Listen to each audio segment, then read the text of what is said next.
Bismillahirrahmanirrahim. Assalamu alaikum. This is Fayyaz Muhammad. Dear student, I hope you all will be fine by the grace of Almighty Allah. We are discussing Advanced Web Application Development course, and this is lecture number 22. Dear student, the learning objectives of today's lecture are as follows: model binding, next accessing data without model binding, model validation, validation attributes are data annotation attributes, client side, server side validation, validation tag helper, passing data into views, and in the end, as usual, we will have a demo application for applying all of the above concepts. This is the summary of our last lecture. These topics we have covered in our last lecture along with demo application. Dear student, following online resources are consulted for the creation of this lecture along with the textbooks of our course. What is model binding? Let's start.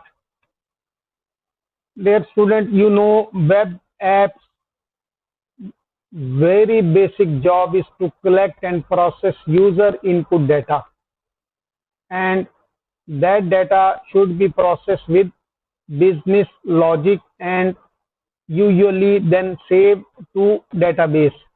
These are the basic job of any web application, and web application collect data in the view HTML form में views and processes through the controller action methods. ये mechanism web apps use करती हैं data collect करने के लिए. There are various ways to gather form value in the controller. HTML form से हम controller में किस तरह से value ले सकते हैं. Ultimately तो वो value ने वो data process करना है और फिर उसको depending upon situation store करना है. Model binding is the process of mapping the data posted over an HTTP request to the parameters of the action method in the controller. And you know very well from our previous lecture what are action method, what is a controller, and what are the parameters to an action method. HTTP request can contain data in various formats such as in the HTML form, fields, number second could be part of the route values, could be part of the query string, number four in the body of the request, and there may be any other form to contain data. Model binding mechanism allows us easily bind those values to the parameter in the action method. Previously we have described 4 methods, और उन 4 methods को जो values उनमें हैं उनको parameter के साथ bind करना. कौन से parameter? action method के. These parameters can be of primitive type or complex type, means int, float, string, double, date, or any other type. For example, any class, object, model, object. On form submission, what happens? On form submission, the values in the form fields are automatically mapped by model binder to the object of action method of the controller without having to inspect, parse and process the data. होगा क्या, जैसे ही आप form को submit करते हैं और form field में जो वैल्यूज हैं वो automatically model binder action method के पैरामीटर के साथ बाइंड कर देगा. अब उसको ना वो इंस्पेक्ट कर रहा है ना पार्स कर रहा है और डाटा को डायरेक्टली प्रोसेस करेगा. Default model binder isn't case sensitive, so a binding value of QTY is equal to 50 will happily bind to the QTY in small case parameter कि आप केस इनसेंसिटिव है, आप ये यूज कर लें या ये यूज कर लें, वो उसकी बाइंडिंग कर देगा। Model binding advantages, it reduces repetitive code. Why it reduces repetitive codes? Because without having to inspect, parse and process the data directly, in other words, we have to inspect and parse the data manually. In this situation, we have to write a lot of code, or it avoids or reduces repetitive code.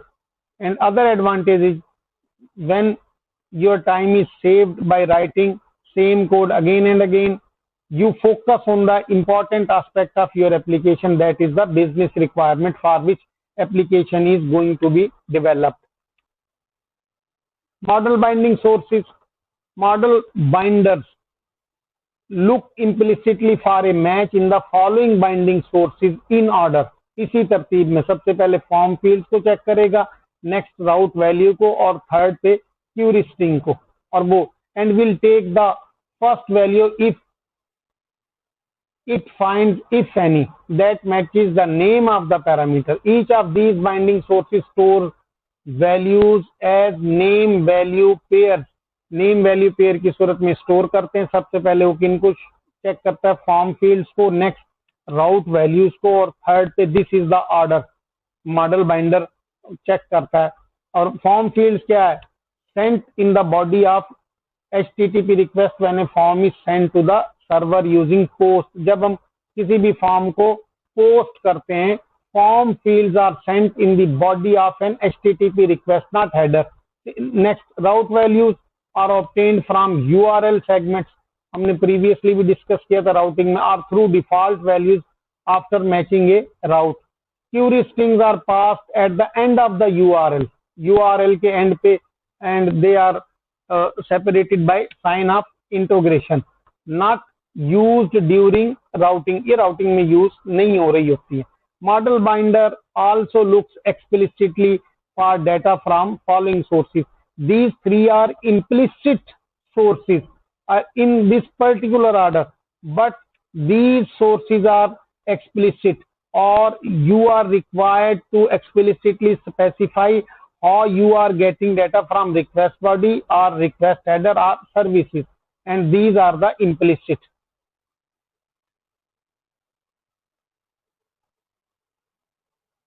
Model binding and model validation process, जो हमारे आज के course का topic भी subject भी है। अब इस प्रोसेस को आप देख लें। नंबर 1 पे request is received for the URL checkout save user, this is the name of the controller and this is the name of action method। एक रिक्वेस्ट इस URL से आ रही है और ये रिक्वेस्ट राउटिंग को मिली। राउटिंग अब क्या कर रहा, routing module direct the request to the save user action on the checkout controller. देखें इस कंट्रोलर पे, इस एक्शन मेथड पे ये राउटिंग इंजन इस रिक्वेस्ट को भेजेगा। लेकिन once an action method has been selected, a user binding model is built from the details provided in the request। इस रिक्वेस्ट में, इस फॉर्म में जिसके थ्रू ये डाटा आ रहा है, वो user binding model is built. एक नया मॉडल बिल्ट होगा और इस एक्शन को मद्देनजर रखते हुए इसके आर्गुमेंट्स, इसका पैरामीटर क्या है, और यहां से मॉडल की क्या हो जाएगी, उसके साथ बाइंडिंग हो जाएगी। The user binding, sorry, once an action method has been selected, a user binding model is built from the details provided in the request। And fourth, the user binding model is validated according to data annotations attribute on its properties।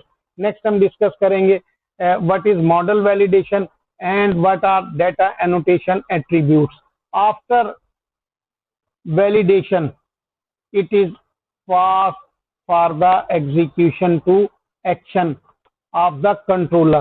The user binding model and the validation model state results are passed to the save user। अब ये action है, इसका नाम क्या, save user action as a argument when the action is executed। और फिर इसका जो रिजल्ट होगा वो नेक्स्ट व्यू की सूरत में या तो डेटाबेस में जाकर सेव हो जाएगा, या व्यू की सूरत में दोबारा यूजर को प्रोसेसिंग के बाद नजर आ जाएगा। मॉडल बाइंडिंग एग्जांपल, अब आप देखें, लेट्स सपोज ये हमारा एक फॉर्म, बिल्ड फॉर्म है, उसमें ये लेबल और ये इनपुट, ये लेबल, ये इनपुट, ये लेबल, ये इनपुट, हमने पेन ड्राइव 505 और सबमिट किया, और ये जब सबमिट होता है तो पोस्ट रिक्वेस्ट इज जनरेटेड। वो पोस्ट रिक्वेस्ट किसको सबमिट हो रही है? राउटिंग के थ्रू। अल्टीमेटली इस क्रिएट एक्शन को और जो ये डाटा यहाँ से फॉर्म का डाटा जो ये लेकर आ रहा है, इस प्रोडक्ट एडिट मॉडल टाइप का मॉडल बनाएगा और उसको ये ऑटोमेटिकली क्या कर देगा? असाइन कर देगा। ये ऑटोमेटिक प्रोसेस है, ये आपने नहीं करना। आप देखें यहाँ पे हमारा एक्शन खत्म हो जाता है। It is to clear the concept कि वो ऑटोमेटिकली अब ये नाम यहाँ से model dot name, model dot rate and model dot rating, देखिए ऑटोमेटिकली वो इस पे मैप करेगा और इसको असाइन कर देगा। नेक्स्ट हम चेक कर लेंगे वो किस तरह से ये करता है। What is model state? If model binder fails to bind the incoming request data to the corresponding model property, then it does not throw any error but fails silently. Means के वो कोई एरर जनरेट नहीं करेगा लेकिन binding fail हो जाएगी। फिर क्या होगा? But it updates model state object. अब ये क्या करता है? उस मॉडल की एक स्टेट है उसको ये अपडेट कर देगा, मॉडल स्टेट अपडेट को, मॉडल स्टेट ऑब्जेक्ट को अपडेट कर देगा with the list of errors and sets the is valid property to false. Is valid property को वो क्या कर देगा? फॉल्स सेट कर देगा और हम उसको अपने एक्शन में चेक कर लेंगे if is valid properties false are true. Hence, checking for model state is valid tells us whether the model binding succeeded or not. अब इस प्रॉपर्टी को जब हम चेक करेंगे, अगर ये प्रॉपर्टी ट्रू है तो it means model is validated, otherwise model is not successfully binded और बाइंडिंग उसकी फेल हो जाएगी। Accessing data without model binding, अब प्रीवियसली भी हम यूज करते रहे और यहाँ भी अब जरूरत पड़ने पे हम यूज कर सकते हैं कि विदाउट मॉडल बाइंडिंग हम डेटा को कैसे एक्सेस कर सकते हैं। तो हमें एक कंट्रोलर बेस क्लास एक HTTP कॉन्टेक्स्ट ऑब्जेक्ट प्रोवाइड करती है। This context object holds information about the current HTTP request like request, response, server, session, cash, user and etcetera. This HTTP context object holds information, जो भी current HTTP request होगी ये उसके मुताबिक information hold करेगा और वो क्या होगी कि रिक्वेस्ट किस तरह की है, किस तरह का रिस्पॉन्स जनरेट करना है, या सर्वर को किस तरह से एक्सेस करना है, सर्वर को किस तरह से प्रोसेस करना है, सेशन क्या चीज है। ये टॉपिक्स नेक्स्ट हमारे लेक्चर के हम इंशाल्लाह इनको डिस्कस करेंगे। A new HTTP context object will be created at the beginning of a request and destroyed when the request is completed. जब भी एक रिक्वेस्ट जनरेट होगी तो एक HTTP context object क्रिएट होगा और by the end of request वो automatically destroy हो जाएगा। HTTP context dot request, what does it contain? All members related to the current request, for example the query string, forms and so on. अब देखिए हमने कहा था कि form से, क्यूरी स्ट्रिंग से या राउट से हम डाटा कैसे फेच कर सकते हैं। तो उसके लिए अगर हम मॉडल बाइंडिंग यूज नहीं कर रहे तो हम फिर क्या करेंगे? रिक्वेस्ट ऑब्जेक्ट यूज करेंगे। By using that request object we can fetch the data send to the controller action method. Next is the HTTP context response. All members related to the response about to be delivered are available in response. For example, cookies and response header. This is again the topic of next lecture. Similarly, HTTP context dot session, all members related to dealing with session, generally used to persist data between requests. एक request से दूसरी request के दरमियान data को persist करने के लिए, रखने के लिए हम यूजुअली सेशन यूज कर लेते हैं, बाद सिचुएशन में हम क्यूरी कुकीज भी यूज कर लेते हैं, but it depends on the situation. Next, HTTP context.user. All members are related to dealing with a potentially authenticated user. Is the user is authenticated or not? तो हम ये कुछ HTTP ऑब्जेक्ट से ये मतलब इंफॉर्मेशन लेते हैं और उस रिक्वेस्ट को विदाउट मॉडल बाइंडिंग हम प्रोसेस करने की कोशिश करते हैं. अब देखते हैं नेक्स्ट में, accessing the HTML form directly. अगर हम डायरेक्टली एक्सेस करना चाहें without using model binder, to that we need to access the request object, as I told in previous slide कि request object की हमें जरूरत पड़ेगी और to access the values or data. अब ये देखें ये HTTP post, ये what is this action selector हम previous lectures में डिस्कस कर चुके हैं. ये हमारा एक्शन मेथड है, नो मॉडल बाइंडिंग एक नाम उसका हमने ऐसे रखा और ये मॉडल इस टाइप का हमने डिक्लेयर किया. अब आप देखिए रिक्वेस्ट डॉट फॉर्म और यहाँ से name value pair form use किया और नेम यूज किया. अब ये नेम कौन सा नेम है? वो नेम जो हम फॉर्म में यूज कर रहे हैं. सिमिलरली रेट, ये कौन सा नेम है जो हम अपने फॉर्म में यूज कर रहे हैं. ये रेटिंग कौन सा है जो हम अपने फॉर्म में यूज कर रहे हैं. तो इस तरीके से इंडिविजुअली एक एक फील्ड को उठाकर हम उस मॉडल को असाइन करते जाएंगे और मैनुअली हम उस मॉडल में ये वैल्यू सेट कर लेंगे. In case of model binding हमें ये परफॉर्म करने की कतन जरूरत नहीं है. अब आप यहाँ देख सकते हैं we are converting these string into particular data types. अच्छा, how we can access query string and request header data. Similarly हम एक्सेस कर सकते हैं क्यूरी स्ट्रिंग को भी, जैसे भी पीछे हमने बताया रिक्वेस्ट डॉट क्यूरी और पैरेंथेसिस में हम ये इसमें करली ब्रेसेस में हम उसका क्या की पास कर देंगे उस फील्ड की जो हम एक्सेस करना चाह रहे हैं जो क्यूरी स्ट्रिंग से हमें मिला है. Next, the request dot query string dot has value, ये एक उसका मेथड है. Will let you know if the query string is present in the URL and request dot query string dot value will return the raw query string. अगर है तो वो कर देगा, अदरवाइज नहीं रिटर्न करेगा. और सिमिलरली हेडर से किस तरह हम डायरेक्टली ले सकते हैं, यही method. Similarly you can use the request dot header. Here we are using request dot query और here we will use request dot header collection to access the collection. देखिए हमने पहले भी डिस्कस कर लिया C# में कलेक्शन क्या है, एक कलेक्शन ऑफ ऑब्जेक्ट्स है. To access the values present in the HTTP header.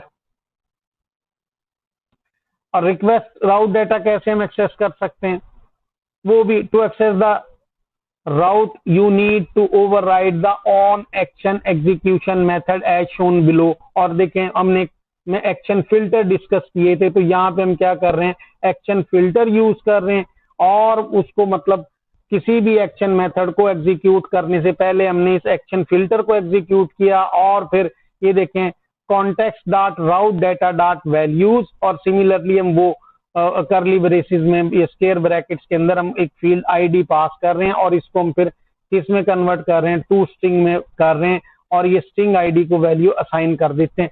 These are the methods from which we can access और request data without model binding. और आप देख सकते हैं ये बड़ा हेक्टिक या एरर प्रोन मेथड है. हमने इससे बचने के लिए ASP.NET कोर ने हमें मॉडल बाइंडिंग का मेथड प्रोवाइड किया. With the help of that we can efficiently process our form data. The need for validation. अब what is validation? पहले need for validation check कर लेते हैं. Data can come from many different sources in your web apps. For example, you could load it from files. You can read it from a database, or you could accept values that a user typed into a form in request. These are the possible sources from where you get data. How will you come to know that the data is valid? Often the data entered by the user is not valid, not properly formatted. Let's suppose email a particular format, a date है, a particular month, day, year, day, month, year format है. Similarly, entered data may contain a typo or user may intentionally enter the inappropriate data. Very much possibilities user अपनी मर्जी से कोई ऐसी randomly कोई भी data पास कर दे। Numbers might need to be in particular range, let's suppose age of employees should not be greater than 100 or 80. अब डिपेंडिंग अपॉन द सिचुएशन के एम्प्लॉय की एज कितनी हो सकती है। Some values may be required but others are optional. For example, to create a user profile, the name of user is required, but in some situation his or her contact is not compulsory, mandatory, it becomes optional. Hence we need to validate the user input before storing it in the database. यही वजह है, हम उसे पहले check कर लेंगे, otherwise it will create problem और our data will not be of quality data. Model validator, the model needs to be validated for the correctness. आपको बताया था model is the center of MVC design pattern. ASP.NET Core provides HTML helpers to do the input validation, and ASP.NET Core also provides model validator, which uses the validation attribute to validate the model, which makes our task easier. देखिए automatically वो करेगा model validator. अब किस तरह से करेगा उसको हम देखते चले जाएंगे। Validation occurs after model binding, जैसे अभी हमने पीछे प्रोसेस में देखा, उस फिगर में हमने चेक किया, validation occurs after model binding. पहले मॉडल की बाइंडिंग होगी फिर वैलिडेशन होगी, but before the action method execute. Action method execute होने से पहले, और हम एक्शन मेथड में फिर चेक कर सकते हैं इज द मॉडल वैलिड और not. The action method executes whether or not validation is successful. Validation हुई है नहीं हुई है तो action method ने execute होना है, ताकि वो यूजर को रिस्पॉन्ड कर सके, यूजर को इन्फॉर्म कर सके is your data valid or not. These validation can be done at the client side before sending data to the server. हम कहाँ कर सकते हैं? क्लाइंट साइड पे, कि जिस वक्त वो डाटा एंटर कर रहा है वहीं वो चेक कर ले। The server side validation can also be done on the server side when the data is received from the client. आप डाटा सर्वर पे कंट्रोलर में भी जाकर वैलिडेट कर सकते हैं। Importance of client side validation. Why client side validation is important? Client side validation provides better user experiences. Why it provides better user experiences? Since the validation happens in the client's browser, the response is faster and immediate. फौरन ही उसको बता देता है this value is true or false, this value is valid or not valid. Since there is no HTTP request response round trip, कि वो server पे जाए और सर्वर पे चेक होके आए, that's why validation saves precious server resources and bandwidth. इस वजह से client side validation is very important. And another important point regarding the client side validation is you can never rely on it, और आपको इस पे rely भी नहीं करना। क्यों? It will always be possible to bypass these browser protections. अगर हमने ब्राउजर्स के थ्रू जो भी प्रोटेक्शन इंप्लीमेंट करने की कोशिश की है, कोई भी अस्तूट किस्म का यूजर उसको बाईपास कर सकता है। जावास्क्रिप्ट में भी disable in the end user browser, JavaScript disable हो सकता है। An error in JavaScript code में result in validation to succeed although data is invalid. आपके जावास्क्रिप्ट में कोई लॉजिकल एरर हो सकता है जिसकी वजह से वो जो वैलिडेशन है वो सक्सीड हो जाएगी, चाहे वो डाटा इनवैलिड ही क्यों ना हो। तो इस हवाले से it is recommended, it is important to validate the data completely at the server side, even though you have done those validation at the client side.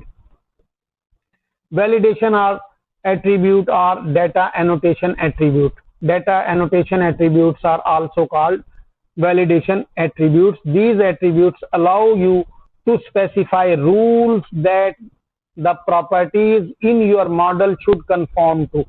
कि आप मॉडल में जो प्रॉपर्टीज यूज करते हैं उनके कुछ रूल स्पेसिफाई कर देंगे कि इन प्रॉपर्टीज ने इन रूल को कंफॉर्म करना है, इन रूल को बाय एनी मींस फॉलो करना है।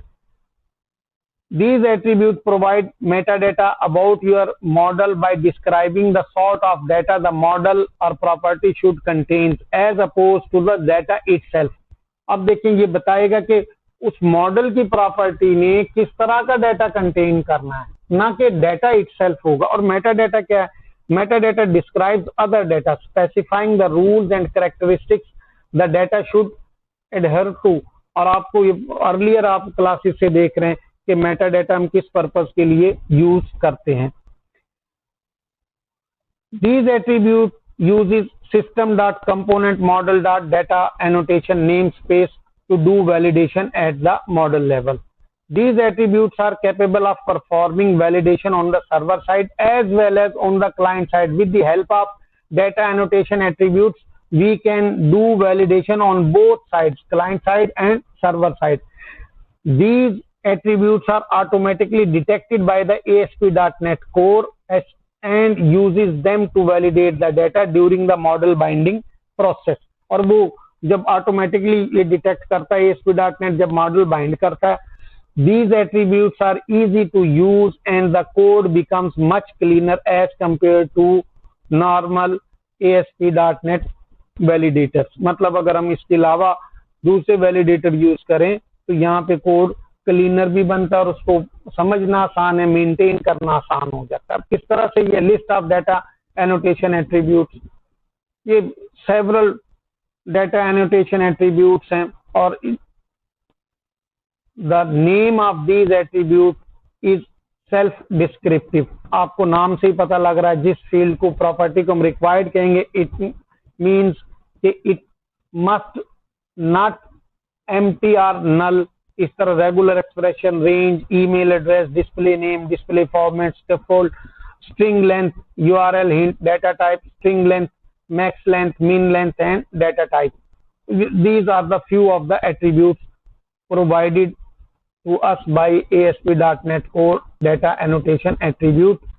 In the next, you can see the description of few of the data annotation attributes. It's easier, you can easily get through these and it's up to you. They can required specifies the value is mandatory and can't be skipped. और syntax क्या है? हम curly braces use कर लेंगे या square brackets use कर लेंगे और फिर यूज करेंगे रिक्वायर्ड में फिर एरर मैसेज को हम वैल्यू पास कर देंगे, प्लीज एंटर नेम, और यहाँ हम उसकी मैक्स लेंथ भी स्पेसिफाई कर सकते हैं. Similarly data type is use to specify the data type of the model. अब यहाँ हमने लिखा डाटा टाइप और पैरेंथेसिस में डाटा टाइप डॉट टेक्स्ट, उस डाटा टाइप का जो भी नाम होगा वो पास कर देंगे. Range is use to set a range between two numbers. देखिए सिंटैक्स उसी तरह से, ये स्क्वायर ब्रैकेट शुरू हो रहा है, फिर हमने रेंज, फिर पैरेंथेसिस 100, 500 और एरर मैसेज, और उसमें हमने please enter correct value, minimum और मैक्सिमम हमने उसको बताने की कोशिश की. स्ट्रिंग लेंथ नाम से जाहिर हो रहा है, use to specify maximum and minimum length of the property. यहाँ हम देखें वो रेंज बता रहे हैं दो नंबरों की कि इन दो नंबरों बिटवीन दीज टू नंबर्स होगा. इधर हम मिनिमम और मैक्सिमम लेंथ बता रहे हैं और यहाँ रेंज यूज किया. Similarly we will use string length और यहाँ पे हमने पैरेंथेसिस में पैरामीटर आर्गुमेंट पास कर दिया 30. यहाँ हम 100 और 500 दे रहे हैं मिनिमम और बिटवीन टू नंबर्स है, और यहाँ पे हम कह रहे हैं कि वो 30 तक होगा. Error message don't enter more than 30 characters. Similarly you can go through these yourself. Data name, max length, bind, display format and regular expression. For example, email ID का एक particular regular expression होगा. In our case, the Nadra CNIC number have a particular pattern और हम उसके लिए regular expression define कर देंगे. According to that expression, वो value को valid और invalid करेगा. Validation tag helpers in ASP.NET Core. Previously we have discussed what are tag helpers. अब यहाँ पे we will discuss two more tag helpers. Number one, model binder क्या करता है? Model binder binds and validate. ये देखिए model binder की responsibility, वो बाइंड भी करता है and validates the data received over the HTTP request. It then creates the model state object. फिर ये क्या करता है? मॉडल स्टेट ऑब्जेक्ट क्रिएट करता है which contains the validation message generated by the model binder. अब जरा इसको समझ लें. कि ये बाइंड करता है और वैलिडेट करता है कि it then creates the model state object, कि बाइंड करने और वैलिडेट करने के बाद अब वो कंटेन करेगा validation messages generated by the model binder. अगर तो वैलिड हो गया कोई मैसेज जनरेट नहीं होगा, अगर वैलिड नहीं हुआ, जो फील्ड वैलिड नहीं हुआ उसके एरर मैसेजेस जो हमने डेटा एनोटेशन एट्रीब्यूट से स्पेसिफाई किए थे उनको ये जनरेट करेगा with the help of tag. Validation tag helpers generate the HTML elements to display these validation. ये देखें जो यहाँ वैलिडेशन मैसेजेस जनरेट हुए, इन मैसेजेस को वैलिडेशन टैग हेल्पर की मदद से हम डिस्प्ले करेंगे किसमें, व्यू में, ताकि user, so that user will come to know what are the errors. There are two validation tag helpers which display the validation messages to the user on the client side. Number one is validation message tag helper, validation summary tag helper. अब जैसे कि नाम से जाहिर है कि ये validation message individually one by one message display करेगा। As far as validation summary is concern, ये उस मॉडल पे जितने मॉडल की प्रॉपर्टीज हैं और जिन जिन पर जो जो एरर हुए हैं उनके मैसेजेस एक ही वक्त में डिस्प्ले कर देगा।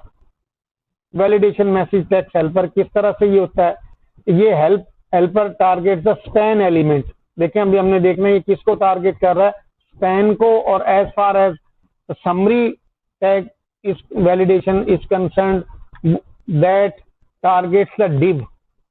अब देख लेंगे वो किस तरीके से उसको करने की कोशिश कर रहा। फॉर एग्जांपल अब ये देखें हमने ये public string name get set, this is a property of any model, और एट्रीब्यूट हमने क्या यूज किया, रिक्वायर्ड यूज किया। अब आपने देखना है when you submit the form with an empty name field the following HTML is generated, note that the span element now contains the error messages and field validation error class is applied to it। इसे clearly देखें तो आपको concept clear हो जाएगा। देखें ये हमने form generate किया, label ASP for name, input ASP for, ये देखें ये अब हम इनपुट टैग हेल्पर यूज कर रहे हैं, इधर लेबल टैग हेल्पर यूज कर रहे हैं, और हमने यहाँ पे एक स्पैन यूज किया और स्पैन में हमने यूज कर लिया ASP dash validation dash for, ये ASP वैलिडेशन टैग हेल्पर है।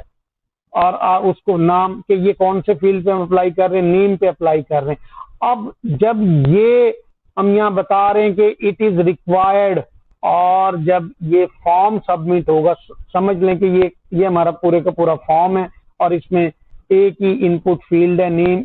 When it is submitted to the controller action method, तो similarly request is submitted, routed, and now the working of model binder start. Model binder पहले उसको bind करेगा, फिर उसको check करेगा, और चेक करेगा तो वो देखेगा कि it's empty.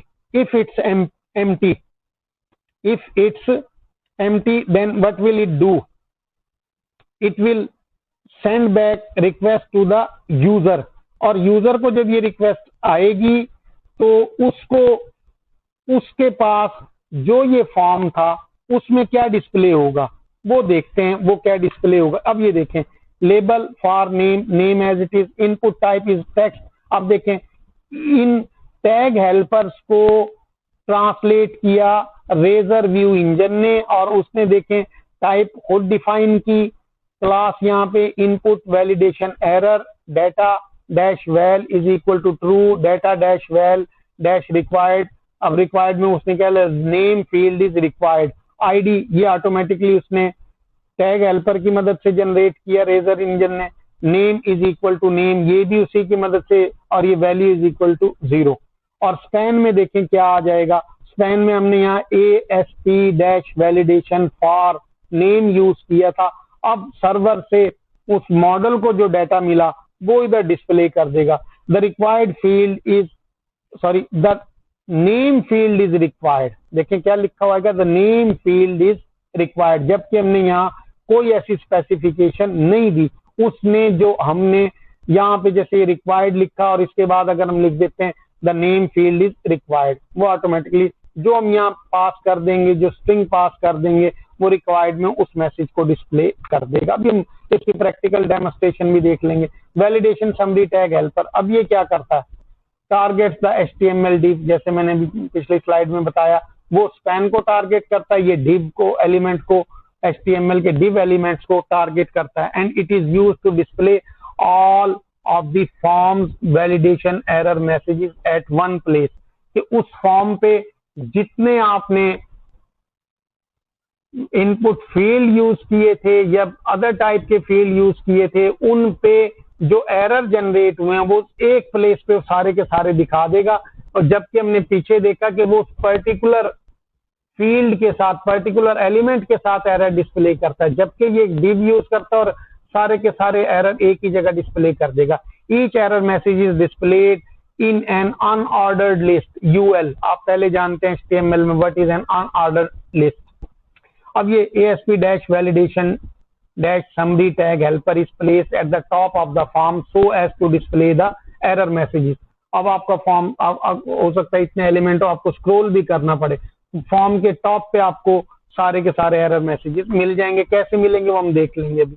You need to specify 3 values to ASP-validation-summary tag helper, 3 चीजें। All this option displays all the validation error. ये देखें, ये div एलिमेंट यूज किया और उसमें हम एट्रीब्यूट क्या यूज कर रहे हैं, ASP-validation-summary is equal to all.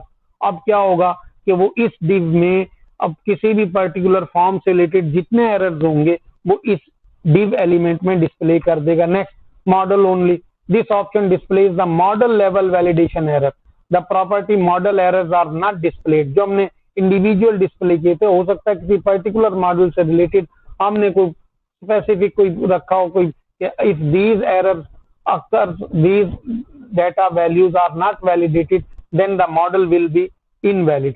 Use this option if you are displaying the property validation error using the ASP-validation-var tag helper। देखिए इसको इस तरीके से हम यूज कर लेंगे। उसी तरह से div है ASP-validation-summary, ये सेम है, बस यहाँ वैल्यू ऑल की बजाय क्या आ जाएगी, नन आ जाएगी। Similarly, last option है none. This option will not display any error message. It means कि आपने कोई डेटा एनोटेशन एट्रीब्यूट अप्लाई नहीं किया।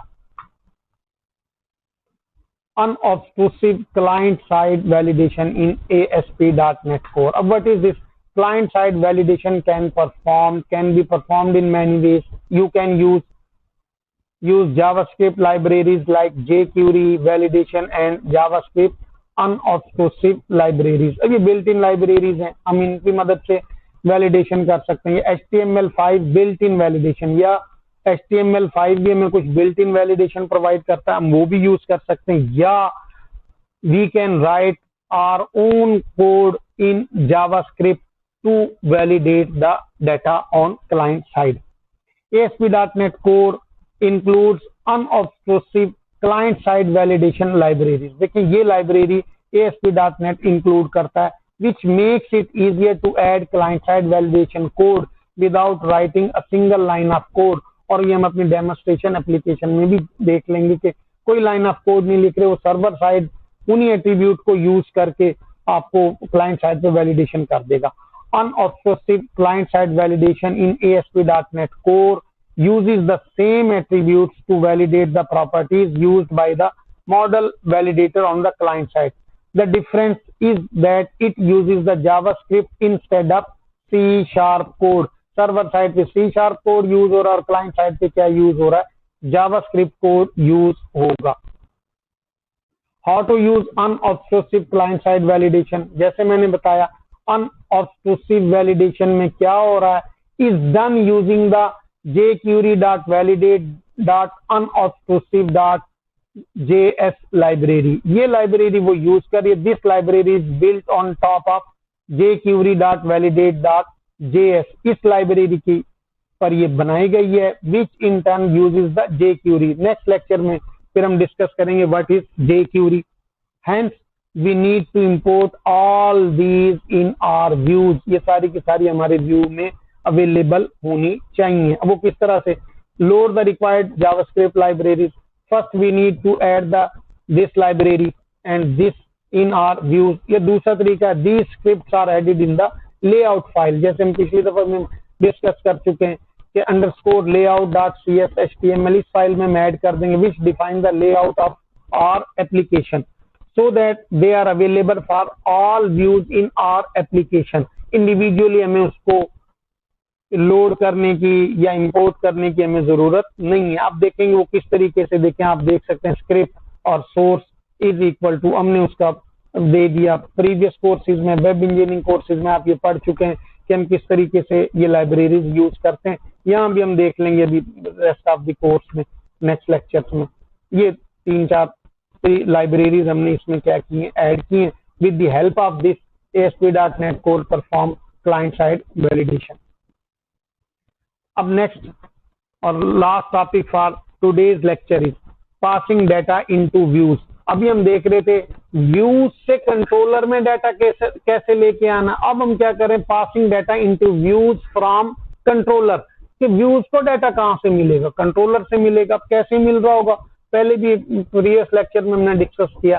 For passing data from controller into views we can use 2 approaches. Strongly type data हम देख चुके हैं पहले भी, weakly type data. Strongly type data में हम व्यू मॉडल पास करते हैं. We pass a view model from the controller into view, और view model should be used to encapsulate any data that needs to be display in the view.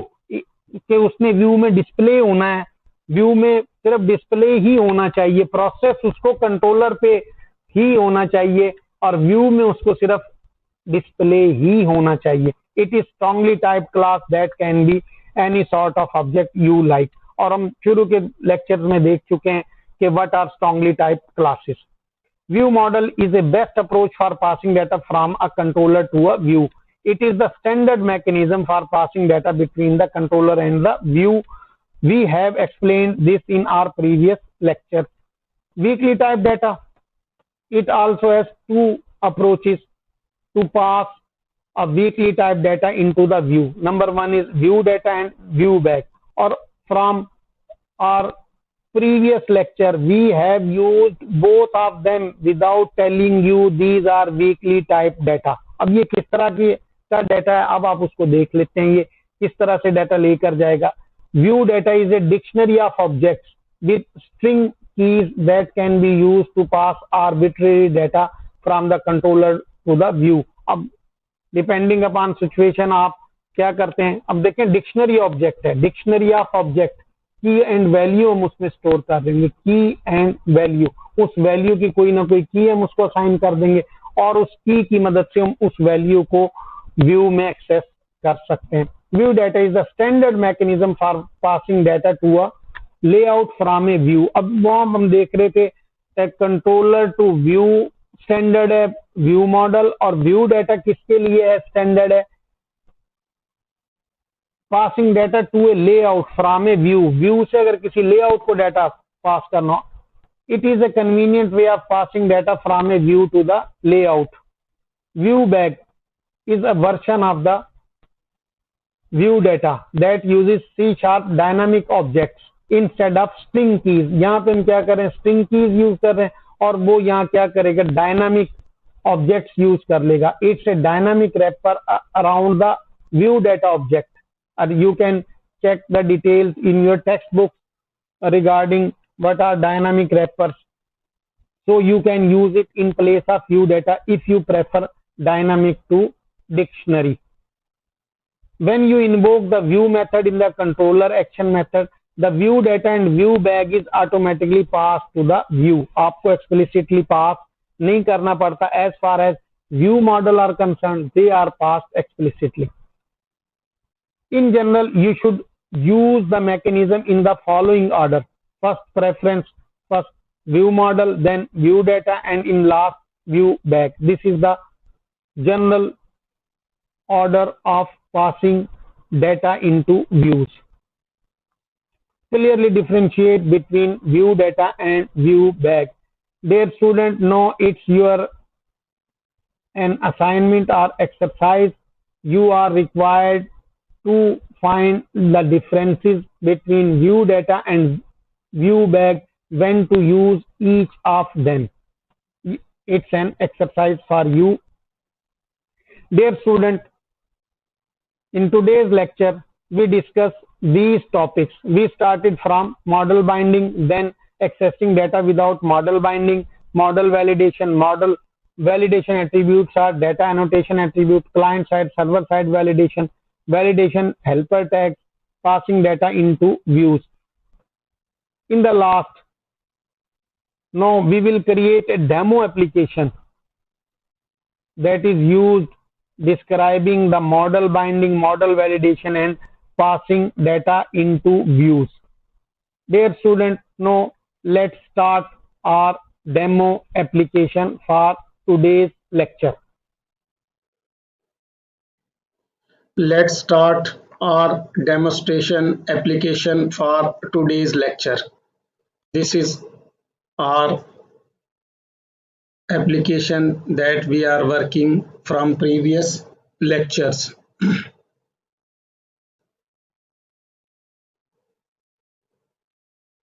It is now loading.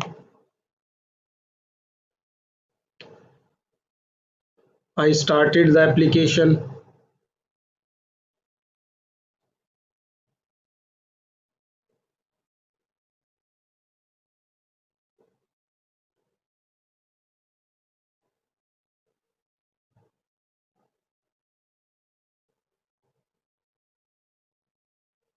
This is our previous application. Let's suppose we click, let's see who replied, yeah, who will attend the party. It is saying all guest list, but no one has replied. वापस आते हैं और अब I clicked join link, ये appear हुआ यहाँ पे. I typed Shahid contact 1 2 3 4 5 6 and email. आप कोई भी यहाँ से रखें. I submitted it. देखें अब now it's displaying all guest list में Shahid total guest 1 will attend 1, चूंकि वहां पे ऑलरेडी यस सेलेक्टेड था, और विल नॉट अटेंड 0, कोई भी ऐसा नहीं जो अटेंड नहीं करेगा. अब हम क्या करते हैं, वापस आते हैं अपने फर्स्ट पेज पे और देखते हैं कि अब तक कितने लोगों ने रिप्लाई किया. देखें अगेन ये वही हमें दिखा रहा, all guest lists, no one has replied. As far as one of the guest has applied to attend the party, but it's not displaying. क्यों नहीं डिस्प्ले कर रहा, पिछली दफे भी मैंने बताया था. अब हम उसको चेक कर लेते हैं, क्योंकि हम इसको जिस गेस्ट लिस्ट में वो डाटा स्टोर कर रहे हैं वो गेस्ट लिस्ट इस व्यू को पास नहीं कर रहे. जस्ट हम उस अपने जो ये डिस्प्लेइंग व्यू है इसको हम स्ट्रांगली टाइप्ड व्यू बना लेंगे. स्ट्रांगली टाइप्ड व्यू कैसे बनेगा, हम वो मॉडल या मॉडल लिस्ट इसको पास करेंगे और ये मॉडल लिस्ट को प्रोसेस करके डिस्प्ले करेगा. लेट्स सी वो कैसे होगा. अब देखते हैं यहाँ आकर. सबसे पहले तो हम इसके कंट्रोलर पे जाते हैं, रिपोजिटरी के. पिछली क्लासेस से आपको होना चाहिए, रिपोजिटरी का कंट्रोलर है. अब आप देखें यहाँ पे क्या हो रहा है.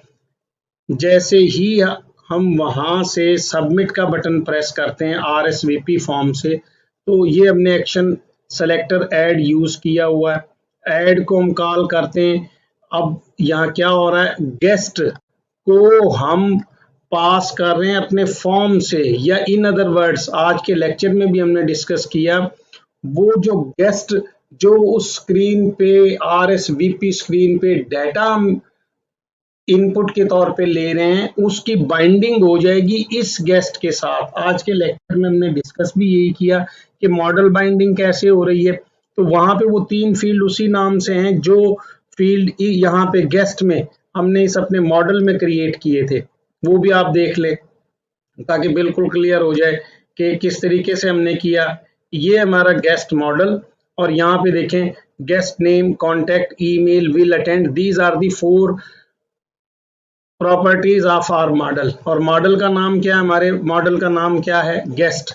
अब ये गेस्ट, ये RSVP, इधर से हम इसमें डाटा यूजर या गेस्ट इनपुट के तौर पे दे रहा है, और ये सबमिट का बटन प्रेस कर रहा है, क्लिक कर रहा है. कौन सा, ये सबमिट का बटन. अब व्हाट हैपन्स, ये यहाँ से कॉल कर रहा है इस रिपोजिटरी के कंट्रोलर को। अब कैसे पता लगा कॉल कर रहा है, आप दोबारा देख ले, यहाँ पे हमने फॉर्म एक्शन उसको बताया।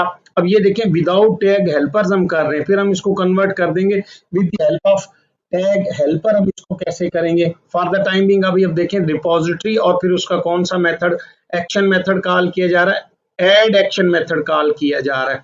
तो ये कंट्रोलर हमारा, अब आप देखें ये एक्शन सेलेक्टर पे क्या आ रहा है, ऐड का, और फिर वो जो फॉर्म पे जो डाटा है, फॉर्म की वैल्यूज हैं, वो मॉडल बाइंडर ऑटोमेटिकली इस गेस्ट ऑब्जेक्ट के साथ बाइंड कर रहा है। लेक्चर में मैंने आपको एक स्लाइड पे दिखाया।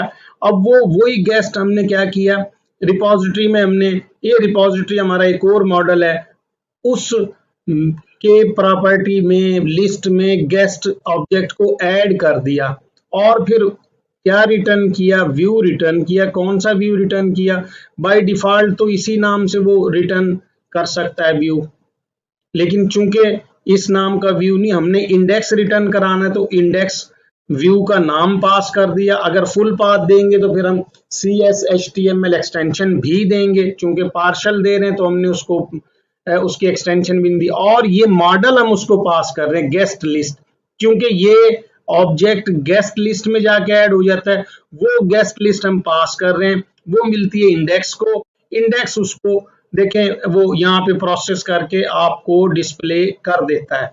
वो इंडेक्स भी हम खोल लेते हैं कि किस तरीके से इंडेक्स व्यू उसको प्रोसेस करता है और डिस्प्ले करता है। ये रिपोजिटरी का इंडेक्स, ये देखें यहाँ पे आए, या बिल्कुल सिमिलरली हमने लेआउट 2 भी सेट किया, लेआउट 1 को, ये उसकी बाइंडिंग हो रही है। हम उसको मॉडल आई इन्यूमरेबल, चूंकि लिस्ट पास कर रहे हैं और हम उसमें से 1 बाय 1 एलिमेंट्स को प्रोसेस करना चाह रहे हैं, तो इसलिए हमने लिस्ट पास की और एट मॉडल डायरेक्टिव भी यूज किया, जिसकी मदद से हम इस लिस्ट को अपने ऊपर हम इस लिस्ट को डिक्लेयर कर रहे हैं, नीचे हम उसी लिस्ट को देखें capital M, capital letter, capital case M से शुरू हो रहा है, यहाँ पे हम उस लिस्ट को, लिस्ट ऑफ मॉडल को यूज भी कर रहे हैं।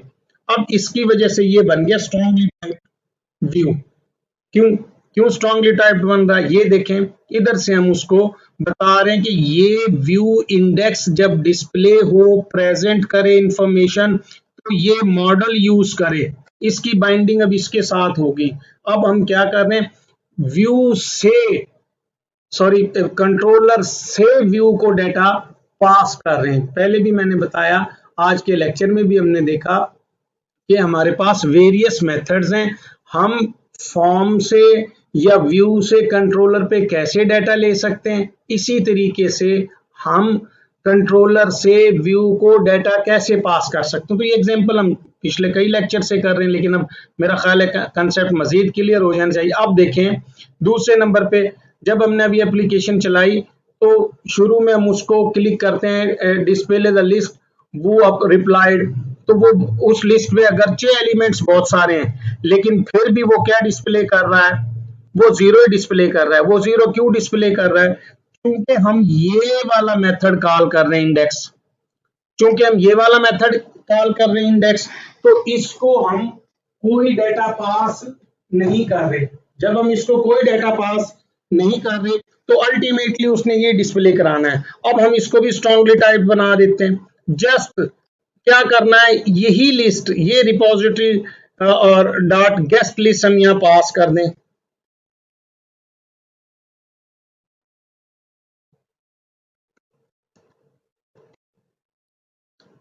रिपोजिटरी डॉट गेस्ट लिस्ट हमने इसको पास की और फिर हम उसको देखते हैं कि अब ये डिस्प्ले करेगा या नहीं करेगा। क्यों, अब उसको लिस्ट एज ए इनपुट मिल गई है। अब उसको लिस्ट एज ए इनपुट मिल गई और ये इस इंडेक्स के नाम से जो व्यू रिटर्न होगा उसकी बाइंडिंग इसके साथ हो रही है। और वो बाइंडिंग कैसे करता है, वो सारे का सारा हमने लेक्चर में देखा, ऑटोमेटिक प्रोसेस है बिहाइंड द सीन, और फिर वो उसको उठाकर ऐड कर देता है। अब ये देखें, हमने इसको क्लिक किया, वो लेट्स सी वो रिप्लाइड, उसने 0 दिया, वापस आ गए। अब हम क्या कर रहे हैं, ज्वाइन को क्लिक किया, यहां से हमने कोई नाम रजा और कोई कांटेक्ट उसको पास कर दिया। फिर उसके बाद हमने यहाँ से ईमेल कोई उसको दिया, ये ईमेल सेलेक्ट कर लिया और देखें by default choose your option, उसमें यस है और हमने इसको क्या किया, सबमिट किया। देखें यहाँ डिस्प्ले करे Raza guest 1 will attend 1 will not attend 0। वापस आए फिर अपने उस पर आ जाए। लेट्स सपोज अब कोई नया यूजर आता है और नया गेस्ट आता है, विजिट करता है इस वेबसाइट को, इसको क्लिक करता है तो देखिए वो यहाँ से भी वो दिखा रहा है। अब हमने क्या किया, मॉडल की बाइंडिंग कर दी किसके साथ, अपने व्यू के साथ, स्ट्रांगली टाइप बना दिया और जब भी वो डिस्प्ले करेगा, अभी मजीद हम उसमें क्या करते हैं, एक और ऐड करके देख लेते हैं। यहाँ पे आकर असलम कोई नाम कोई नंबर हमने पास किया, ईमेल पास किया, नहीं किया, यस किया, इसको नो कर लें ताकि वो लिस्ट में डिफरेंशिएशन नजर आ सके, सबमिट किया। देखें टोटल गेस्ट 2 हो गए, रजा एंड असलम, और will attend 1 will not attend 1, एक एक हो गए। अगर वापस आए, लेट्स सपोज कोई यूजर नया आता है, कोई गेस्ट आता है और वो देखता है यार कितने लोगों ने अभी तक रिप्लाई किया है बिफोर क्लिकिंग दिस, क्यों ये तो काम करता है, पहले क्लिक होगा, ज्वाइन इंफॉर्मेशन देंगे, फिर वो लिस्ट देगा। हम यहाँ से देख लेते हैं।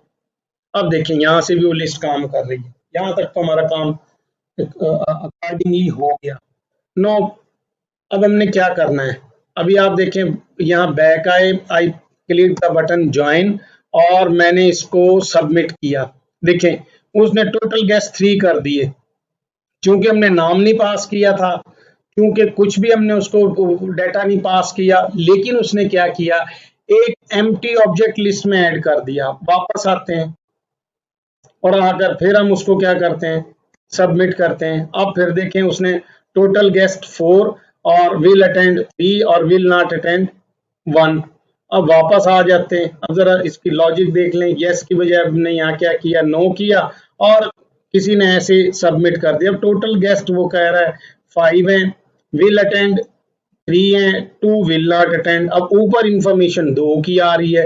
अब बाकी डाटा रिमेनिंग डाटा में चूंकि नाम और कॉन्टैक्ट और ईमेल एड्रेस पास नहीं हुआ था, इस वजह से वो हमें डिस्प्ले नहीं कर रहा। लेकिन अब आप देखें, दिस इज अनोइंग, यार नाम 2 के नजर आ रहे हैं लेकिन टोटल गेस्ट वो 5 दिखा रहा, विल अटेंड 3 दिखा रहा, विल नॉट अटेंड 2 दिखा रहा। अब क्या ये दोनों नहीं अटेंड करेंगे या 5 कौन से हैं? तो dear student, issue is that we need to stop this. कोई यूजर आए और यहाँ पे वो सबमिट का बटन प्रेस करे और लिस्ट में वो ऐड हो जाए, जब तक वो अपना नाम ना दे ये लिस्ट में ऐड ना हो। अब हम इसको क्या करना चाहेंगे, वैलिडेट करना चाहेंगे। अब वैलिडेट करने के लिए हम क्या करेंगे, वैलिडेट करने के लिए यूजर, डियर स्टूडेंट, अब हम करते हैं एक नया व्यू क्रिएट कर लेते हैं, एक नया व्यू क्रिएट करते हैं ताकि आपको उसका डिस्प्ले भी चेंज नजर आए। और वो किस तरह से होगा, हम देखेंगे टैग हेल्पर्स की मदद से। और ये जो टेम्पलेट हमने विजुअल स्टूडियो को यूज करके प्रोजेक्ट क्रिएट किया था उसकी मदद से हम एक नया व्यू क्रिएट करते हैं और उस पर वैलिडेशन अप्लाई कर लेते हैं। तो इसका GUI भी हमने देखना है कि अभी ये किस तरह से नजर आएगा। तो let's create our new view. अब हमने अपना व्यू किस में क्रिएट करना है, हम उसी तरीके से कहते हैं कि जी हम इसी, चूंकि RSVP है, RSVP के लिए हम नया मतलब एक फॉर्म बनाना चाह रहे हैं, तो उसके लिए हमने यहाँ पे इसको उसी तरीके से राइट क्लिक किया, ऐड किया और देखें अभी ऑप्शन यहाँ व्यू कंट्रोलर की आ रही है। पहले हम न्यू आइटम करते रहे, अब हम यहाँ से इसके बिल्ट इन टेम्पलेट से व्यू क्रिएट करने की कोशिश करते हैं। अब ये देखें व्यू नेम में उसने लिख दिया व्यू और नाम हम इसको अपनी मर्जी का क्या कर दें, दे दें। यहाँ पे देखें अगर हम कह दें RSVP न्यू, उसको एक नाम पास कर दिया। वो कह रहा है टेम्पलेट को यूज करना है, टेम्पलेट व्यू बनाना है। हम कहते हैं यस जी, कोई टेम्पलेट यूज कर लें। कौन सा टेम्पलेट यूज करें, अब यहाँ देखें वो हमें बता रहा है क्रिएट करना है, डिलीट करना है, डिटेल के लिए, भाई क्रिएट के लिए करना है ताकि नया यूजर नया व्यू क्रिएट हो जाए, ऐसा फॉर्म क्रिएट हो जाए जिससे हम डाटा क्रिएट करें। नेक्स्ट वो हमसे डिमांड कर रहा है कोई मॉडल क्लास भी आप यूज करना चाहते हैं, जी हाँ, हमारे पास ये जितनी भी यहाँ पे मॉडल्स और इधर नजर आ रहे होंगे आपको, वो सारे के सारे यहाँ नजर आ जाएंगे। आप कहाँ से लेना चाह रहे हैं? मैंने कहा जी मैं गेस्ट की मदद से, इस मॉडल की मदद से अपना व्यू क्रिएट करना चाहता हूं। अब मैंने उसको नाम भी दे दिया और just I click the button add.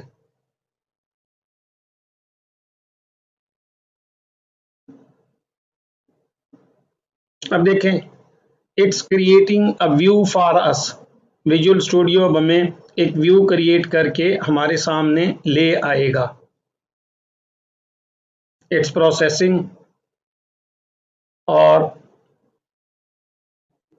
देखिए अभी it's still working, it take some time उस टेम्पलेट को लोड करना। देखें ये उसने व्यू क्रिएट करके हमारे सामने डिस्प्ले कर दिया। अभी ये जो कुछ क्रिएट हुआ है इसको देख लेते हैं, पहले इसकी एग्जीक्यूशन देखते हैं कि इसको एग्जीक्यूट कैसे करना है। डेट स्टूडेंट आप देख सकते हैं RSVP न्यू, ये न्यू बन गया। अब जब हम अपनी एप्लीकेशन स्टार्ट करते हैं, जैसे पहले एज यूजुअल हम स्टार्ट कर रहे थे, हमने एप्लीकेशन स्टार्ट की,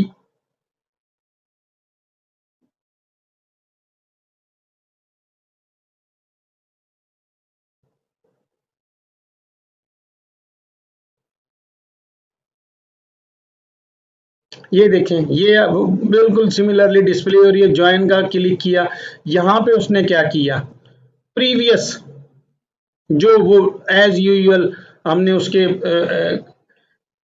एंकर टैग के अगेंस्ट URL जनरेट किया था, उसने वो यहाँ RSVP फॉर्म दिखा दिया। अब हम चाहते हैं इसकी बजाय हमें नया जो अभी व्यू क्रिएट किया है वो नजर आना चाहिए, तो वो देख लेते हैं वो किस तरह से आएगा। जस्ट हमने अपना जो फर्स्ट व्यू डिस्प्ले हुआ था उसको चेंज करेंगे, वहां से हम पास कर देंगे उसको इस व्यू का जो URL है, तो फिर ये व्यू जनरेट हो जाएगा। तो देखते हैं वो हम कहाँ से हमने किया था। ये इंडेक्स, ये देखें यहाँ हम लिख रहे हैं if you want to join please click, ये हमने जनरेट किया हुआ हाइपर रेफरेंस। हम इसी को कॉपी किया और ये पेस्ट किया, जस्ट RSVP की बजाय हमने यहाँ पे क्या कर दिया, न्यू, और इसको डिस्टिंक्शन करने के लिए ज्वाइन न्यू फॉर्म कर दें, और अब इसको प्ले करके देखते हैं। जस्ट अब देखें देयर स्टूडेंट नोट इट कि अब ये दोनों हमें नजर आ रहे हैं, प्रीवियस भी और न्यू भी। अभी देखते हैं दोनों का व्यू किस तरह से आपको कैसे लगता है, क्या नजर आता है।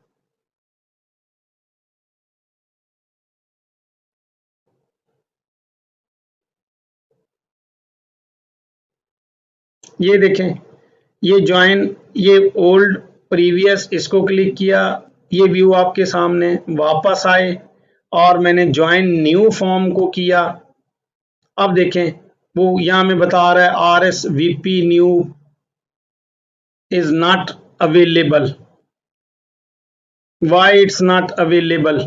अब देखना तो यही है कि ये अवेलेबल क्यों नहीं है, क्योंकि हमने होम कंट्रोलर पे RSVP न्यू एक्शन मेथड नहीं क्रिएट किया।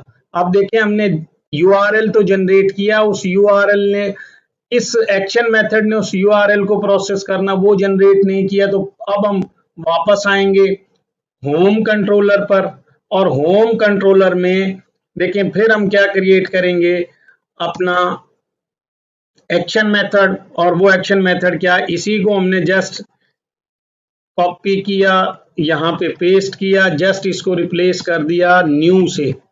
अब देखें वो इसी नाम से, ये जब व्यू देखें यहाँ व्यू कॉल हो रहा है तो वो RSVP को कॉल करेगा। जब ये व्यू कॉल हो रहा है तो बाय डिफॉल्ट चूंकि हम उसको कोई व्यू का नाम नहीं पास कर रहे, तो वो RSVP न्यू का नाम ढूंढेगा, और वो ऑलरेडी हमने जो व्यूज में होम कंट्रोलर के नाम से एक फोल्डर बना हुआ, देखें RSVP न्यू यहाँ अवेलेबल है। अब इसको फिर प्ले करके देखते हैं, आपकी रिवीजन, पिछली भी रिवीजन हो जाएगी कि ये किस तरीके से एक्शन मेथड लिखे जाते हैं, किस तरीके से फिर उनको हम, वो एक्शन मेथड हमारी रिक्वेस्ट को रिस्पॉन्ड करते हैं।